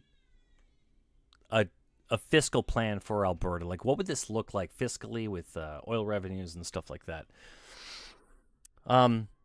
They say it is important to note that this section dealing with the plan for Alberta's Indigenous nations is drafted with the utmost respect for the sovereign and Indigenous people of Alberta. It is in no way intended to replace or diminish treaty rights, which will be a required subject for discussion and negotiation in the context of the development for the Constitution for the Commonwealth of Alberta, which could include a continued role for the Crown of Alberta in the context of any future constitutional arrangements. It is not the purpose of this document to in any way prejudge or predetermine the outcome of such constitutional negotiations, which will proceed with all due respect to the constitutionally protected treaty and Aboriginal rights of Alberta's Indigenous people and their ongoing relationship with the Crown. So, if I am taking this at face value, this is one of the Alberta's Indigenous relations are to be respected, and I would think also maybe brought into the fold when it comes to setting up Alberta's constitution. Would they be able to make some provisions for Alberta's Indigenous tribes that they may not currently get? Possibly, but that will have to be on top of what is already existing that the Indigenous people want to keep. Now, again, what it says here and then what actually happens when the rubber meets the road, I don't know. So we'll just have to see if they can actually stick by their word or not. So I think, articulate theoretical arguments, but here is the real world, concrete reality.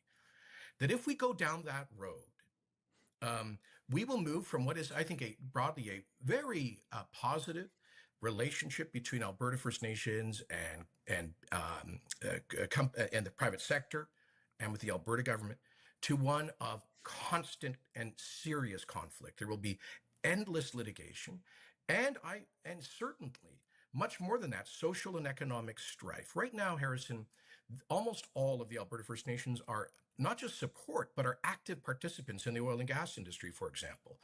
I never found any opposition as premier to this stuff. And many of them own their own oil and gas companies and service companies. And it's a fantastic relationship. There are a lot of, I can't remember. There's a particular company that actually owns some land rights in northern Alberta in Fort McMurray, where I used to actually work.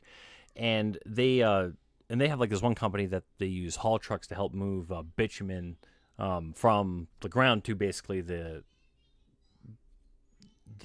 facilities that actually help process bitumen processing. So a lot of them make an insane amount of money due to land rights with Alberta or with oil and gas reserves on them. So I think one thing that Jason Kenney is right about is there are a lot of people who are currently wants to see the oil and gas reserves stay with those lands as per their treaties. And what I think might come into friction is when you see maybe the Alberta government decides, hey, listen, we have your treaties and stuff like that. We will respect them, but we may want to make some modifications about how much money you guys take for yourselves versus we want to be able to bring some of that back to the rest of Alberta. And then what sort of battles are going to be fought because remember, there's also like they also have to set up like a fully functional justice system to negotiate all this stuff into like enforced contracts. And I would be very curious to see how the Alberta separatist government would actually act in order to make sure that those contracts are enforced, make sure there's not any like bogus claims of fraud or malfeasance with funds earned from oil and gas reserves. It'll be a very interesting battle, and I think that I don't think it's going to be enough to say we will just respect all the stuff and that's it, that's all. I don't know if people are really going to go for that from an Aboriginal point of view. Perfect no, but there's tremendous support. If we rupture the treaties in Alberta, that support will turn into tremendous hostility that will make the Oka strife of 1985 look like a walk in the park. There will be blockades of railways, of highways. There will be constant civil disobedience and a total rupture in the constructive and necessary First Nations private sector cooperation that currently exists. The costs of all of that would be incalculable, particularly for Alberta's largest industries. So after the Financial Times reported that several leaders of the independence movement who are pushing for the referendum met with the U.S. government to seek $500 billion in a line of credit to assist in separation, BC Premier David Eby, as you will all know, characterized those actions as treason. Professor Purdy, I'd like to know how you would characterize those actions and if that's a fair characterization. No, not at all. What you have there essentially is private citizens who live in Alberta going down to talk to people that they can find to talk to in the U.S. I mean, they're private citizens. They can go wherever they want to talk to whoever they want to. I don't know the details of any arrangements that they sought to make, but I have no problem with that at all. The people that they are speaking with must appreciate, of course, that those individuals don't have any status or authority to make deals or make promises on behalf of the government of Alberta because they don't have a role there. They don't have a mandate. I don't think there's any suggestion that anybody has pretended otherwise. And so what you have there essentially are conversations going on, and good on them. I think they should be talking to as many people as they can, especially people who might be persuaded to look sympathetically upon Alberta aspirations and might extend a helping hand when the moment is most important. So let's acknowledge this. Jason has alluded to it, and I think it's fair that this is nothing less than a political revolution. There's going to be uncertainty in it. If it's important to you to break away from your country because your country has become, and I'm going to insist upon this characterization because I believe it, if your country has become authoritarian and wants to tell you what to do, and you don't want to live like that, then you need to break away. You need to break away for yourself, for your children, for your great grandchildren. This is a thing that will affect time from now on. So, Party's talking about like how we need to think about our great grandkids and stuff, but it doesn't seem to apply that in the reverse when it comes to what happens if it goes to shit. If Alberta separation does happen and it turns out it's actually fucking awesome, I'll be more than happy to say, hey guys, this has worked out seamlessly. Being an independent nation is awesome. But again, a lot of pieces got to fall into place in order for that to happen, and to try to replicate what took Canada decades to achieve, and to try to make sure all that happens within a short amount of time is really, really difficult. And as soon as one thing goes to shit, who knows what kind of domino effect that could have later down the line. It's a mistake to try and analyze how things are going to go in the first year, as though that first year is the measure of whether or not it should be done. But this most people are not talking about just what's going to happen in the first 12 months. People need to think about what's going to happen in the first 12 months, first 5 years, 10 years. What does Alberta look like as an independent state, a generation from now? This is like super dishonest framing of people's criticisms or questions or concerns about Alberta separation. You're trying to change the nature of your society because the society that you see won't do. You understand that it's broken, and you see an opportunity to change the path. Also, here's a question: if the Liberal government, the Liberal voters are the biggest detriment to Alberta's prosperity, what are you going to do with Liberal voters in Alberta? I mean, maybe some might leave, but what about the ones that stay and say, like, hey, man, I don't like this separation bullshit? Are you going to... I can see a path of where a totalitarian mindset could really undercut a lot of people's faith in the project if you were going to be going after Liberal residents of Alberta. And then, like, I could see where there would be cases of, like, hey, man, if you're not on board with this, you can get the fuck out. And if you don't want to get the fuck out, we will make you get the fuck out. If the Alberta if the Alberta separatists, if they could snap their finger and they could say, I want every immigrant out of here, I want every Liberal out of here, I want every member of the LGBTQ people out of here, I want everyone from Newfoundland, anyone who wasn't born and raised in Alberta. If the question is, if they could snap their fingers and make them just gone tomorrow, how many people would do that? Do you think there'd be zero? I don't think so. Would it be 5%, 10%? Like, this is where I think Purdy has, like, maybe he's not naive. There's no way that he's a professor in this like, not dumb, but ignorant about these kinds of questions, or at least the full context. Because I think if you don't want to be taken out of context for Alberta separation, I think that you should also not take other people who have their concerns out of context. That change is going to be change, and people are uncomfortable with change. But the change is worthwhile because the one thing that you know is that what you've got right now will not do. And so you are taking a chance.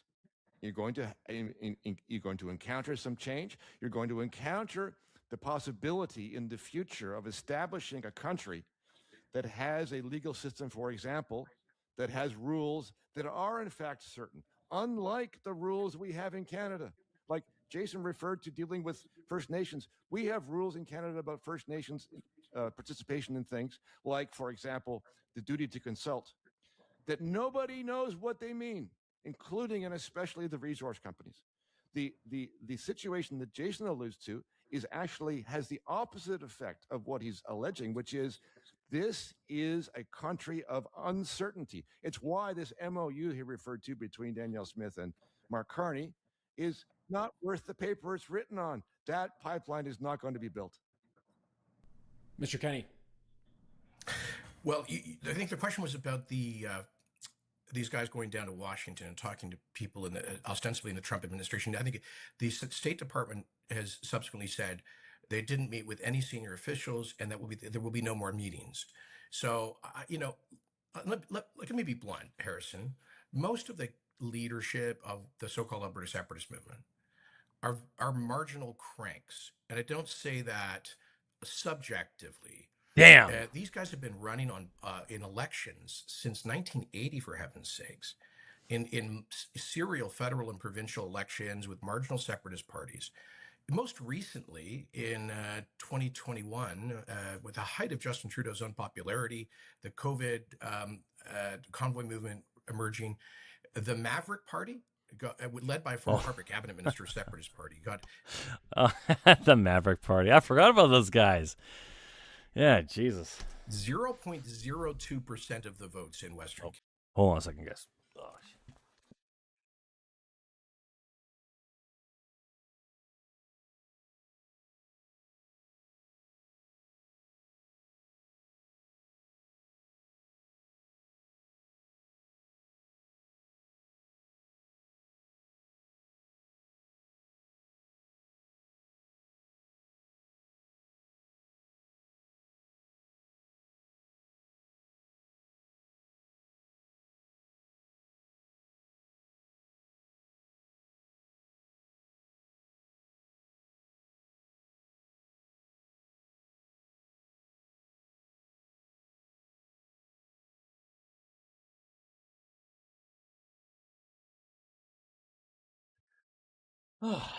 Sorry, boys. Canada.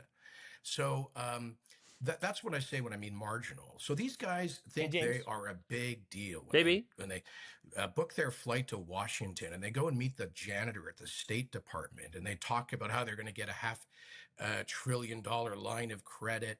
It's all for some of these guys. It's just a huge ego play. Nothing. To be fair, and I don't like Jeffrey Rath. I think he comes off as a complete arrogant prick. But he did say that it was just a feasibility study, and if we were to take him at his word, it is just of a, hey, if this pans out, what could be done if we needed a line of credit from a JP Morgan or Chase Bank or whatever. So I think Kenney is sort of misdescribe or like not describing this properly. So I just want to point that out there. It's a little bit of splitting hairs, but yeah. More than that. But I do think it is dangerous because, Harrison, let's talk turkey here. Alberta is not going to separate. There's never been a poll showing a remotely anything like a majority. And even if there was, as we've earlier discussed, such a majority, the obstacles to actual separation are, I think, impenetrable. So what is this all about? This is about a way of some people expressing understandable frustration with Ottawa in ways that are very dangerous. The prospective referendum itself will be kryptonite to investors. I already know Albertans who moved here from other parts of the country who are already moving away just because of the debate. And this part about bringing in the Trump administration, I think, is very dangerous. All it can possibly do is to give President Trump another way of interfering in Canadian politics, of demoralizing and dividing this country, which doesn't help any of us. So one last point I wanted to rebut. Just very quickly, Bruce's point about authoritarianism. Canada is an authoritarian managed society, in autocracy and so forth. I just want to remind Bruce, if he thinks that a separate Alberta is going to be some kind of a libertarian utopia, he should think twice. I managed to get Alberta government spending down to its lowest level as a share of population and GDP in like 35 years. But that is no longer the case. We are once again the biggest spending province in Canada. So with respect, Bruce, to let's say libertarian separatists who imagine that your Republic of Alberta is going to be a night watchman state, Alberta voters are giving their politicians different marching orders. They want a full service welfare state. You and I may disagree with it, but that's where they are. We brought up the equalization referendum, and I think this is a good time to talk about it. As you brought it up, and you mentioned that nothing actually came of that referendum, due in large part, I think, to the constraints of the Canadian Constitution, Mr. Kenney. Does that not simply reinforce the idea that Albertans are being taken advantage of with very little recourse to change anything within Confederation? No. As I've said, I've given you a number, like the National Resource Transfer Agreement, Section 92.1A, total provincial paramountcy in the regulation of natural resources, the construction of the Trans Mountain expansion, the huge LNG projects, the recent MOU, the lifting of the clean electricity regulations, the lifting of the oil sands emissions cap, and much more. I mean, the things that the Harper government did, the ending of the wheat board monopoly for our grain farmers, the end of the long gun registry, the addition, a significant addition of seats for Alberta in the House of Commons, and on the list goes. So Alberta, when it makes a pointed effort and creates allies and makes the argument, wins. Like, this is what I say. I think there tends to be, unfortunately, amongst some, certainly separatists, a defeatist attitude, which is not to see the positives. Bruce is right. We are the most prosperous in Canada, province in Canada. And that hasn't by accident. It is something to celebrate. It's something to build on. It was, like I said, the Chrétien government, for God's sakes, oversaw and permitted a doubling of our oil production. We have Mark Carney, the author of the environmental book Values, saying he wants a West Coast pipeline, trying to sell oil and gas to India right now. So, is it perfect? Yeah. Just as a reminder, that deal to India also includes oil, gas, and uranium with Canadian reactors that are going to be purchased and shipped to India so that they can get off fossil fuels and reduce their CO2 emission footprint. So no. But when we put our shoulder to the wheel and when we are united, when we create alliances across the Federation, when we make the case about how Canada can be more prosperous by responsibly developing our resources, we win those arguments. And by the way, like I see, as far as I can see, the biggest political obstacle we have right now, which is totally, which is completely pure, like an imaginary one, is David Eby in the BC government. He has admitted that he has no legal or constitutional authority to impede or block an oil pipeline. So let's not allow some Vancouver Green socialists rhetoric targeted to his base to drive us out of our country. Now, Professor Purdy, before I let you respond to that, I want to just flip the question on its head and allow you to respond, but just to say that, is it not proof that because the equalization referendum didn't prove to be successful, that a successful independence referendum wouldn't suffer the same fate? Fortunately, the rules are quite different for the independence referendum as opposed to a referendum on any other constitutional question. It's sort of ironic because the independence question is more serious than any other question, and yet the Supreme Court has laid out exactly what the criteria has to be, which is good. So no, I don't think that's likely to happen. So the referendum that Danielle Smith has described to take place on October the 19th, with her list of constitutional questions, those constitutional questions are likely to lead nowhere, just like the equalization referendum. If Albertans approve some of those questions, like abolishing the unelected Senate, that's not going to change anything. The unelected Senate is not going to be abolished. It's the same thing with the equalization referendum. So those questions lead nowhere. The only question that leads to something concrete is the independence referendum. But to the larger question, I mean, if I didn't know better, just listening to what he is saying, I would have thought that Jason was an Eastern Laurentian. Like, what? That is such a fucking stupid, bad faith description of everything that he said. This fucking guy, I'm giving shit to this dude on the left. This guy on the left has not given one single concrete example about why the fuck Alberta should separate, other than just, oh, well, we need to divorce from Canada because Canada's a socialist state. Jason Kenney has given real-life examples about how this would not work using his experience as the premier and as part of Stephen Harper's cabinet. This fucking guy, who has driven nothing to the entire debate, is now saying Jason Kenney is a Laurentarian elite on the East Coast. Like, fuck off, dude. He is advocating an Eastern and he should be Laurentian laughed at like perspective that. on What a this, wherein stupid fucking provinces statement. like Alberta go to the federal government and say, please, sir, may we have some more? Because it is the federal government that decides things. And Alberta, and as well as other Western provinces, do not have adequate representation in the center. This is one of the complaints they have long made and long been refused. The fix has long been refused. And so what you have to resort to is going to plead with Ottawa and the other provinces to please be nice and to give you, what you want. And not all of that would vanish if you were, of course, an independent country, right? So all of the things that Jason mentioned as success Hold on, stories. I didn't hear what he said.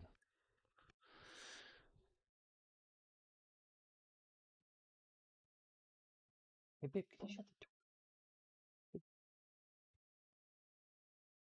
Provinces like Alberta go to the federal government and say, babe?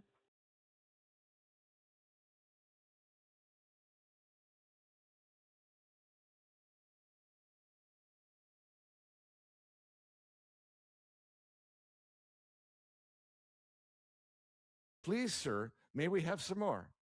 Because it is the federal government that decides things. And Alberta, and as well as other Western provinces, do not have adequate representation in the center. This is one of the complaints they have long made and long been refused. The fix has long been refused. And so what you have to resort to is going to plead with Ottawa and the other provinces to please be nice and to give you, what you want. And not all of that would vanish if you were, of course, an independent country, right? So all of the things. But like, yeah, like, okay, let's suppose in a perfect world it happens. But like, here's the thing. Let's suppose that like Alberta separation doesn't go so hot for 5-6 years, and then an election comes up, and then you have people that might be more akin with either the Liberals or the NDP, or maybe an entirely an entire conservative wing that is saying like, no, we're not on board with this. Like, what are you going to do if they get in power and then they start implementing their own rules and regulations that you currently don't like with the federal government, but might have to deal with as a new nation of Alberta?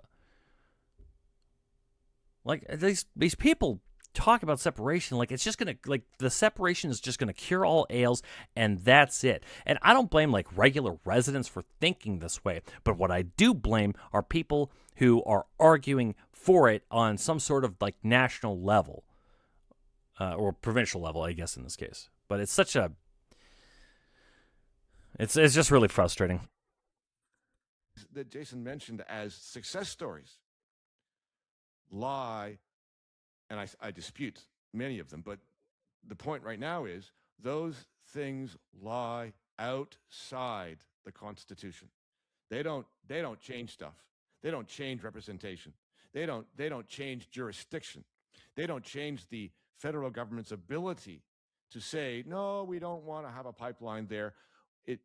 Mark Carney is still able to say, well, BC might not have the constitutional authority to refuse, but politically we are going to listen to him, and until he gives us the thumbs up, because we have control over both the coastline and interprovincial developments, we are just going to hold this up. Go right ahead. Yeah. Look, Bruce is wrong when he suggests that my very partial list of Alberta's successes in fighting for greater authority in the Federation are non-constitutional. The Natural Resource Transfer Agreement of the 1930s is, let me just say this, it's constitutional in the old sense of being a conventional, it's a conventional part of the Constitution. And secondly, the Section 92(1)A, that Peter Lougheed and Alan Blakeney, the provincial paramountcy on resource development, very important power. And the Supreme Court of Canada has upheld that BC has no province has a right to impede federally approved interprovincial infrastructure. And even Eby, who I think is the worst premier in Canada in a long time, even he is in favor of expanding the Trans Mountain project by several 100,000 barrels a day, and all of the LNG projects. So I think it's very easy in this debate to kind of take a Manichaean good versus evil perspective and not look at the fact that we're making a hell of a lot of progress on a lot of these issues. Professor, if you would like to add a response to that, just I'm cognizant of time, but feel free to respond to that if you would like. Yes, well, so I would go back to my previous characterization. That is a very Eastern Laurentian characterization of the progress that Alberta is making. That is seen through the prism of Canadian federal interests. That, well, yeah, Alberta is making out all right because we have an MOU, and David Eby's made the right note. Okay, listen. I'm going to play this again, just in case anyone missed Through it. the prism of Canadian federal interests. That, well, yeah, Alberta is making out all right because we have an MOU.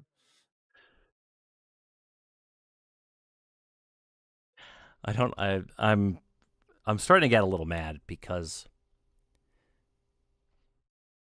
this guy here is saying that this guy is just saying we have an MOU and therefore Alberta's going to be doing great. He has not said anything remotely to that. And the problem is that this fucking guy is mischaracterizing practically everything that Jason Kenney has said. He's mischaracterizing a lot of the concerns that regular Albertans have, and he's mischaracterizing even like what a lot of like Alberta separatists are saying, where they just want to say, "Hey, man, we just want our own shit." Now, although maybe I shouldn't say that because I think he did bring it up earlier in the debate, but it is such a bad faith interpretation of a lot of the concerns that people have with dealing with Alberta separation about what does Alberta look like after we leave? And I think with Purdy and a lot of other people are going to find out within a very short span of time is that it may not be all it's cracked up to be. And that's assuming that we are taking into account stuff that we could probably guess is going to be obstacles in the road. What happens when if there's like another foreign nation that just decides to invade the shit out of Alberta just like without warning, or some huge environmental disaster happens, or let's say the UN or any other agreement says like, hey guys, we are no longer producing gas powered internal combustion engines. Like Alberta is fucked when that happens. And, David Eby's made the right noises, and, potential interested Aboriginal groups have sort of said, well, maybe, but maybe not. And so let's continue on this path. The point is that Albertans are waking up to the fact that this path has not worked. If any constitutional change that you would contemplate today to the reformed constitutional framework that we adopted in 1982 is essentially a non-starter. This is the irony. The only constitutional change that is doable right now is independence because of what the Supreme Court laid out as the process. We'll put an end to the Q&A open debate section here and move on to the closing statements. I'll just restate the resolution. Do you agree that the province of Alberta should cease to be a part of Canada to become an independent state? Mr. Kenney, you are arguing against the resolution, and you have 2 minutes to conclude your argument. Thank you, Harrison. Allow me to use a portion of my 2 minutes to defend my honor, having been besmirched as a Laurentian elitist. If I'm a Laurentian elitist, then so were Premiers Brownlee and Manning and Lougheed and Klein and, frankly, Premier Smith, all of whom. A lot of conservative leaders of Alberta in the past would have never bought in with people like this guy at all. Manning and Lougheed and Klein and, frankly, Premier Smith, all of whom fought effectively to address Alberta's legitimate concerns as Canadians. Alberta is the most Canadian province. Why? Why do I say that? Because we have received the benefit by far of more interprovincial migration than any other province. If you go door to door in Fort McMurray or Lethbridge, you're going to see every other household is somebody who moved to Alberta from Newfoundland, BC, Quebec, Ontario. And they came to Alberta as a land of opportunity, but they are still Canadians first, as are the vast majority of native-born Albertans and people who've joined us from around the world, creating an opportunity society. Alberta is not some kind of dystopian, authoritarian, borderline sort of communist state that Bruce seems to depict. From my lights, government is too big.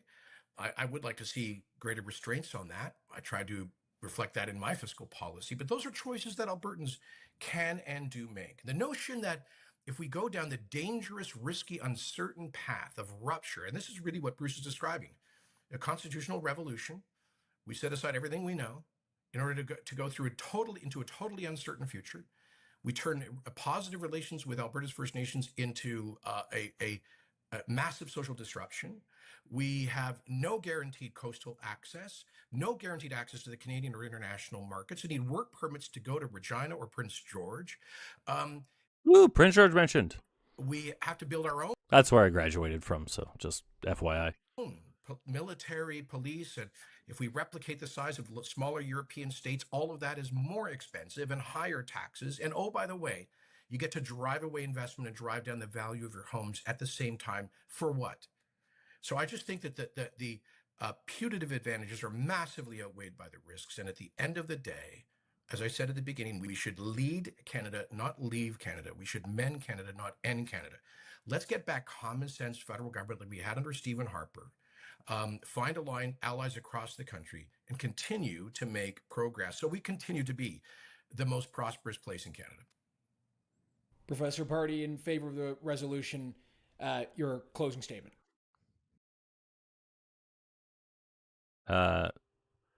Based on what I've seen of this guy in the past hour and a half, I am not expecting anything concrete. It is going to be another just word salad of Canada is a bunch of Laurentian elites that are mired in with bureaucracy, and it's suffocating Alberta, and Alberta must go to save itself. Right. Also, keep in mind, he also said that Alberta separation may be necessary to save Alberta, but also the country itself. I don't think he said a single thing about how Canada will be better off without Alberta. I mean, I'll have to look at this later, but Federalists, I would say this. Change our minds. If you believe that this country can be fixed, then fix it. Tell us how you are going to get a different Canadian Constitution. Tell us. So when he says change our minds, there's a lot of people who don't want their minds changed. That is the assumption that people actually want to be convinced than what they already believe. There will never, like, if Canada decided, hey, you know what, Trudeau government was really, really bad, so here's what we're going to do. We are not going to hold you to account to any other federal ruling as it relates to pipelines. We are going to approve every single one you have. That will never be enough because for some of the people, they need to feel like the Liberals are the constant big brother that is overwatching all of them. And no matter what, there will always be something to gripe about with the federal government. And as soon as if those problems ever get big enough, they're going to say, we should have left in the first place. We should have never made the deal with these people. And it's just going to cause way more disruption long term if the federal government just bends over backwards for Alberta. I think Alberta should be more respected. I think the federal government should roll back some of the more onerous regulations and start taking apart red tape. But this guy does not believe for 1 second that the federal government could do anything to actually change the minds of the separatists because they've already bought in so hard to this project. Now they feel like they have to see it through. How you are going to build a country based upon a different set of principles. Tell us how you are going to change the belief system inside the minds of the people in this country. Tell us how you will make Canada actually, genuinely free. You can't. That's I don't think he realizes how telling that fucking line is. not going to happen. We don't really believe in Canada anymore through experience. We no longer admire its national character through experience. We don't share its core beliefs through experience. We don't want to be part of it anymore. Now, I don't know what the chances are for Alberta independence. I really couldn't say. Well, if polling is any indication, maybe if you were to take the 3 out of 10 survey that was circulating a couple weeks ago, you could say 30% chance, but let's assume that maybe 10% of them kind of lose their nerve and decide, nah, I'm changing my mind. I don't want to do this anymore. I think it's going to be very, very low. Maybe it's 50-50. Maybe it's a lot. Maybe it's 50-50. Based on what? Is that based on experience too? Fuck off. A lot less. But I do know this. The chances are not zero. And that means it is a better chance for radically reforming this country than any other proposal I have heard. All right, we will leave it there. Gentlemen, both, thank you again for debating this important subject facing Alberta and the country. I really appreciate it. Thank you.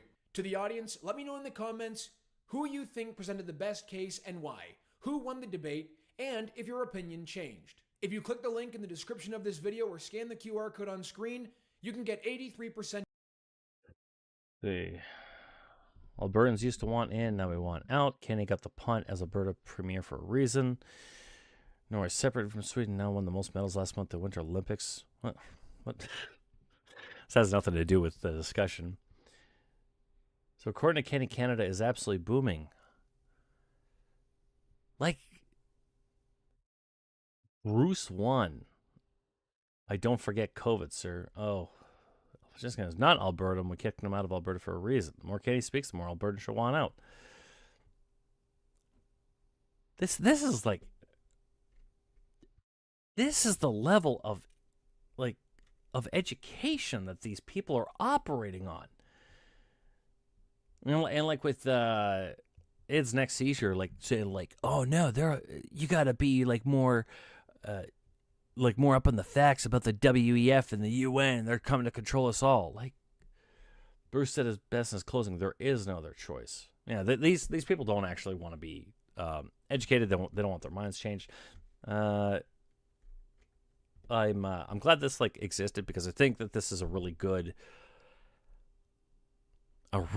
microcosm into the minds of a lot of separatists who have not actually taken any time to educate themselves on what is actually happening. And because the word liberal has been tainted for so long by, admittedly, some really annoying woke scolds that were on the internet that tried to cancel people. And a lot of people don't like the Liberal Party because the way Justin Trudeau has completely ruined this nation and the way that he operated as the prime minister for 10 years. Unfortunately, these people do not want to be they don't want to be convinced otherwise. They don't want to give Mark Carney any credit. They don't want to say like, hey, this is a premier that is actually looking to try to maybe make some inroads within Alberta. Because guess what? Mark Carney is also Albertan. Like, you think he doesn't actually give a shit about this province? And like to have that level of cynicism is just like insane.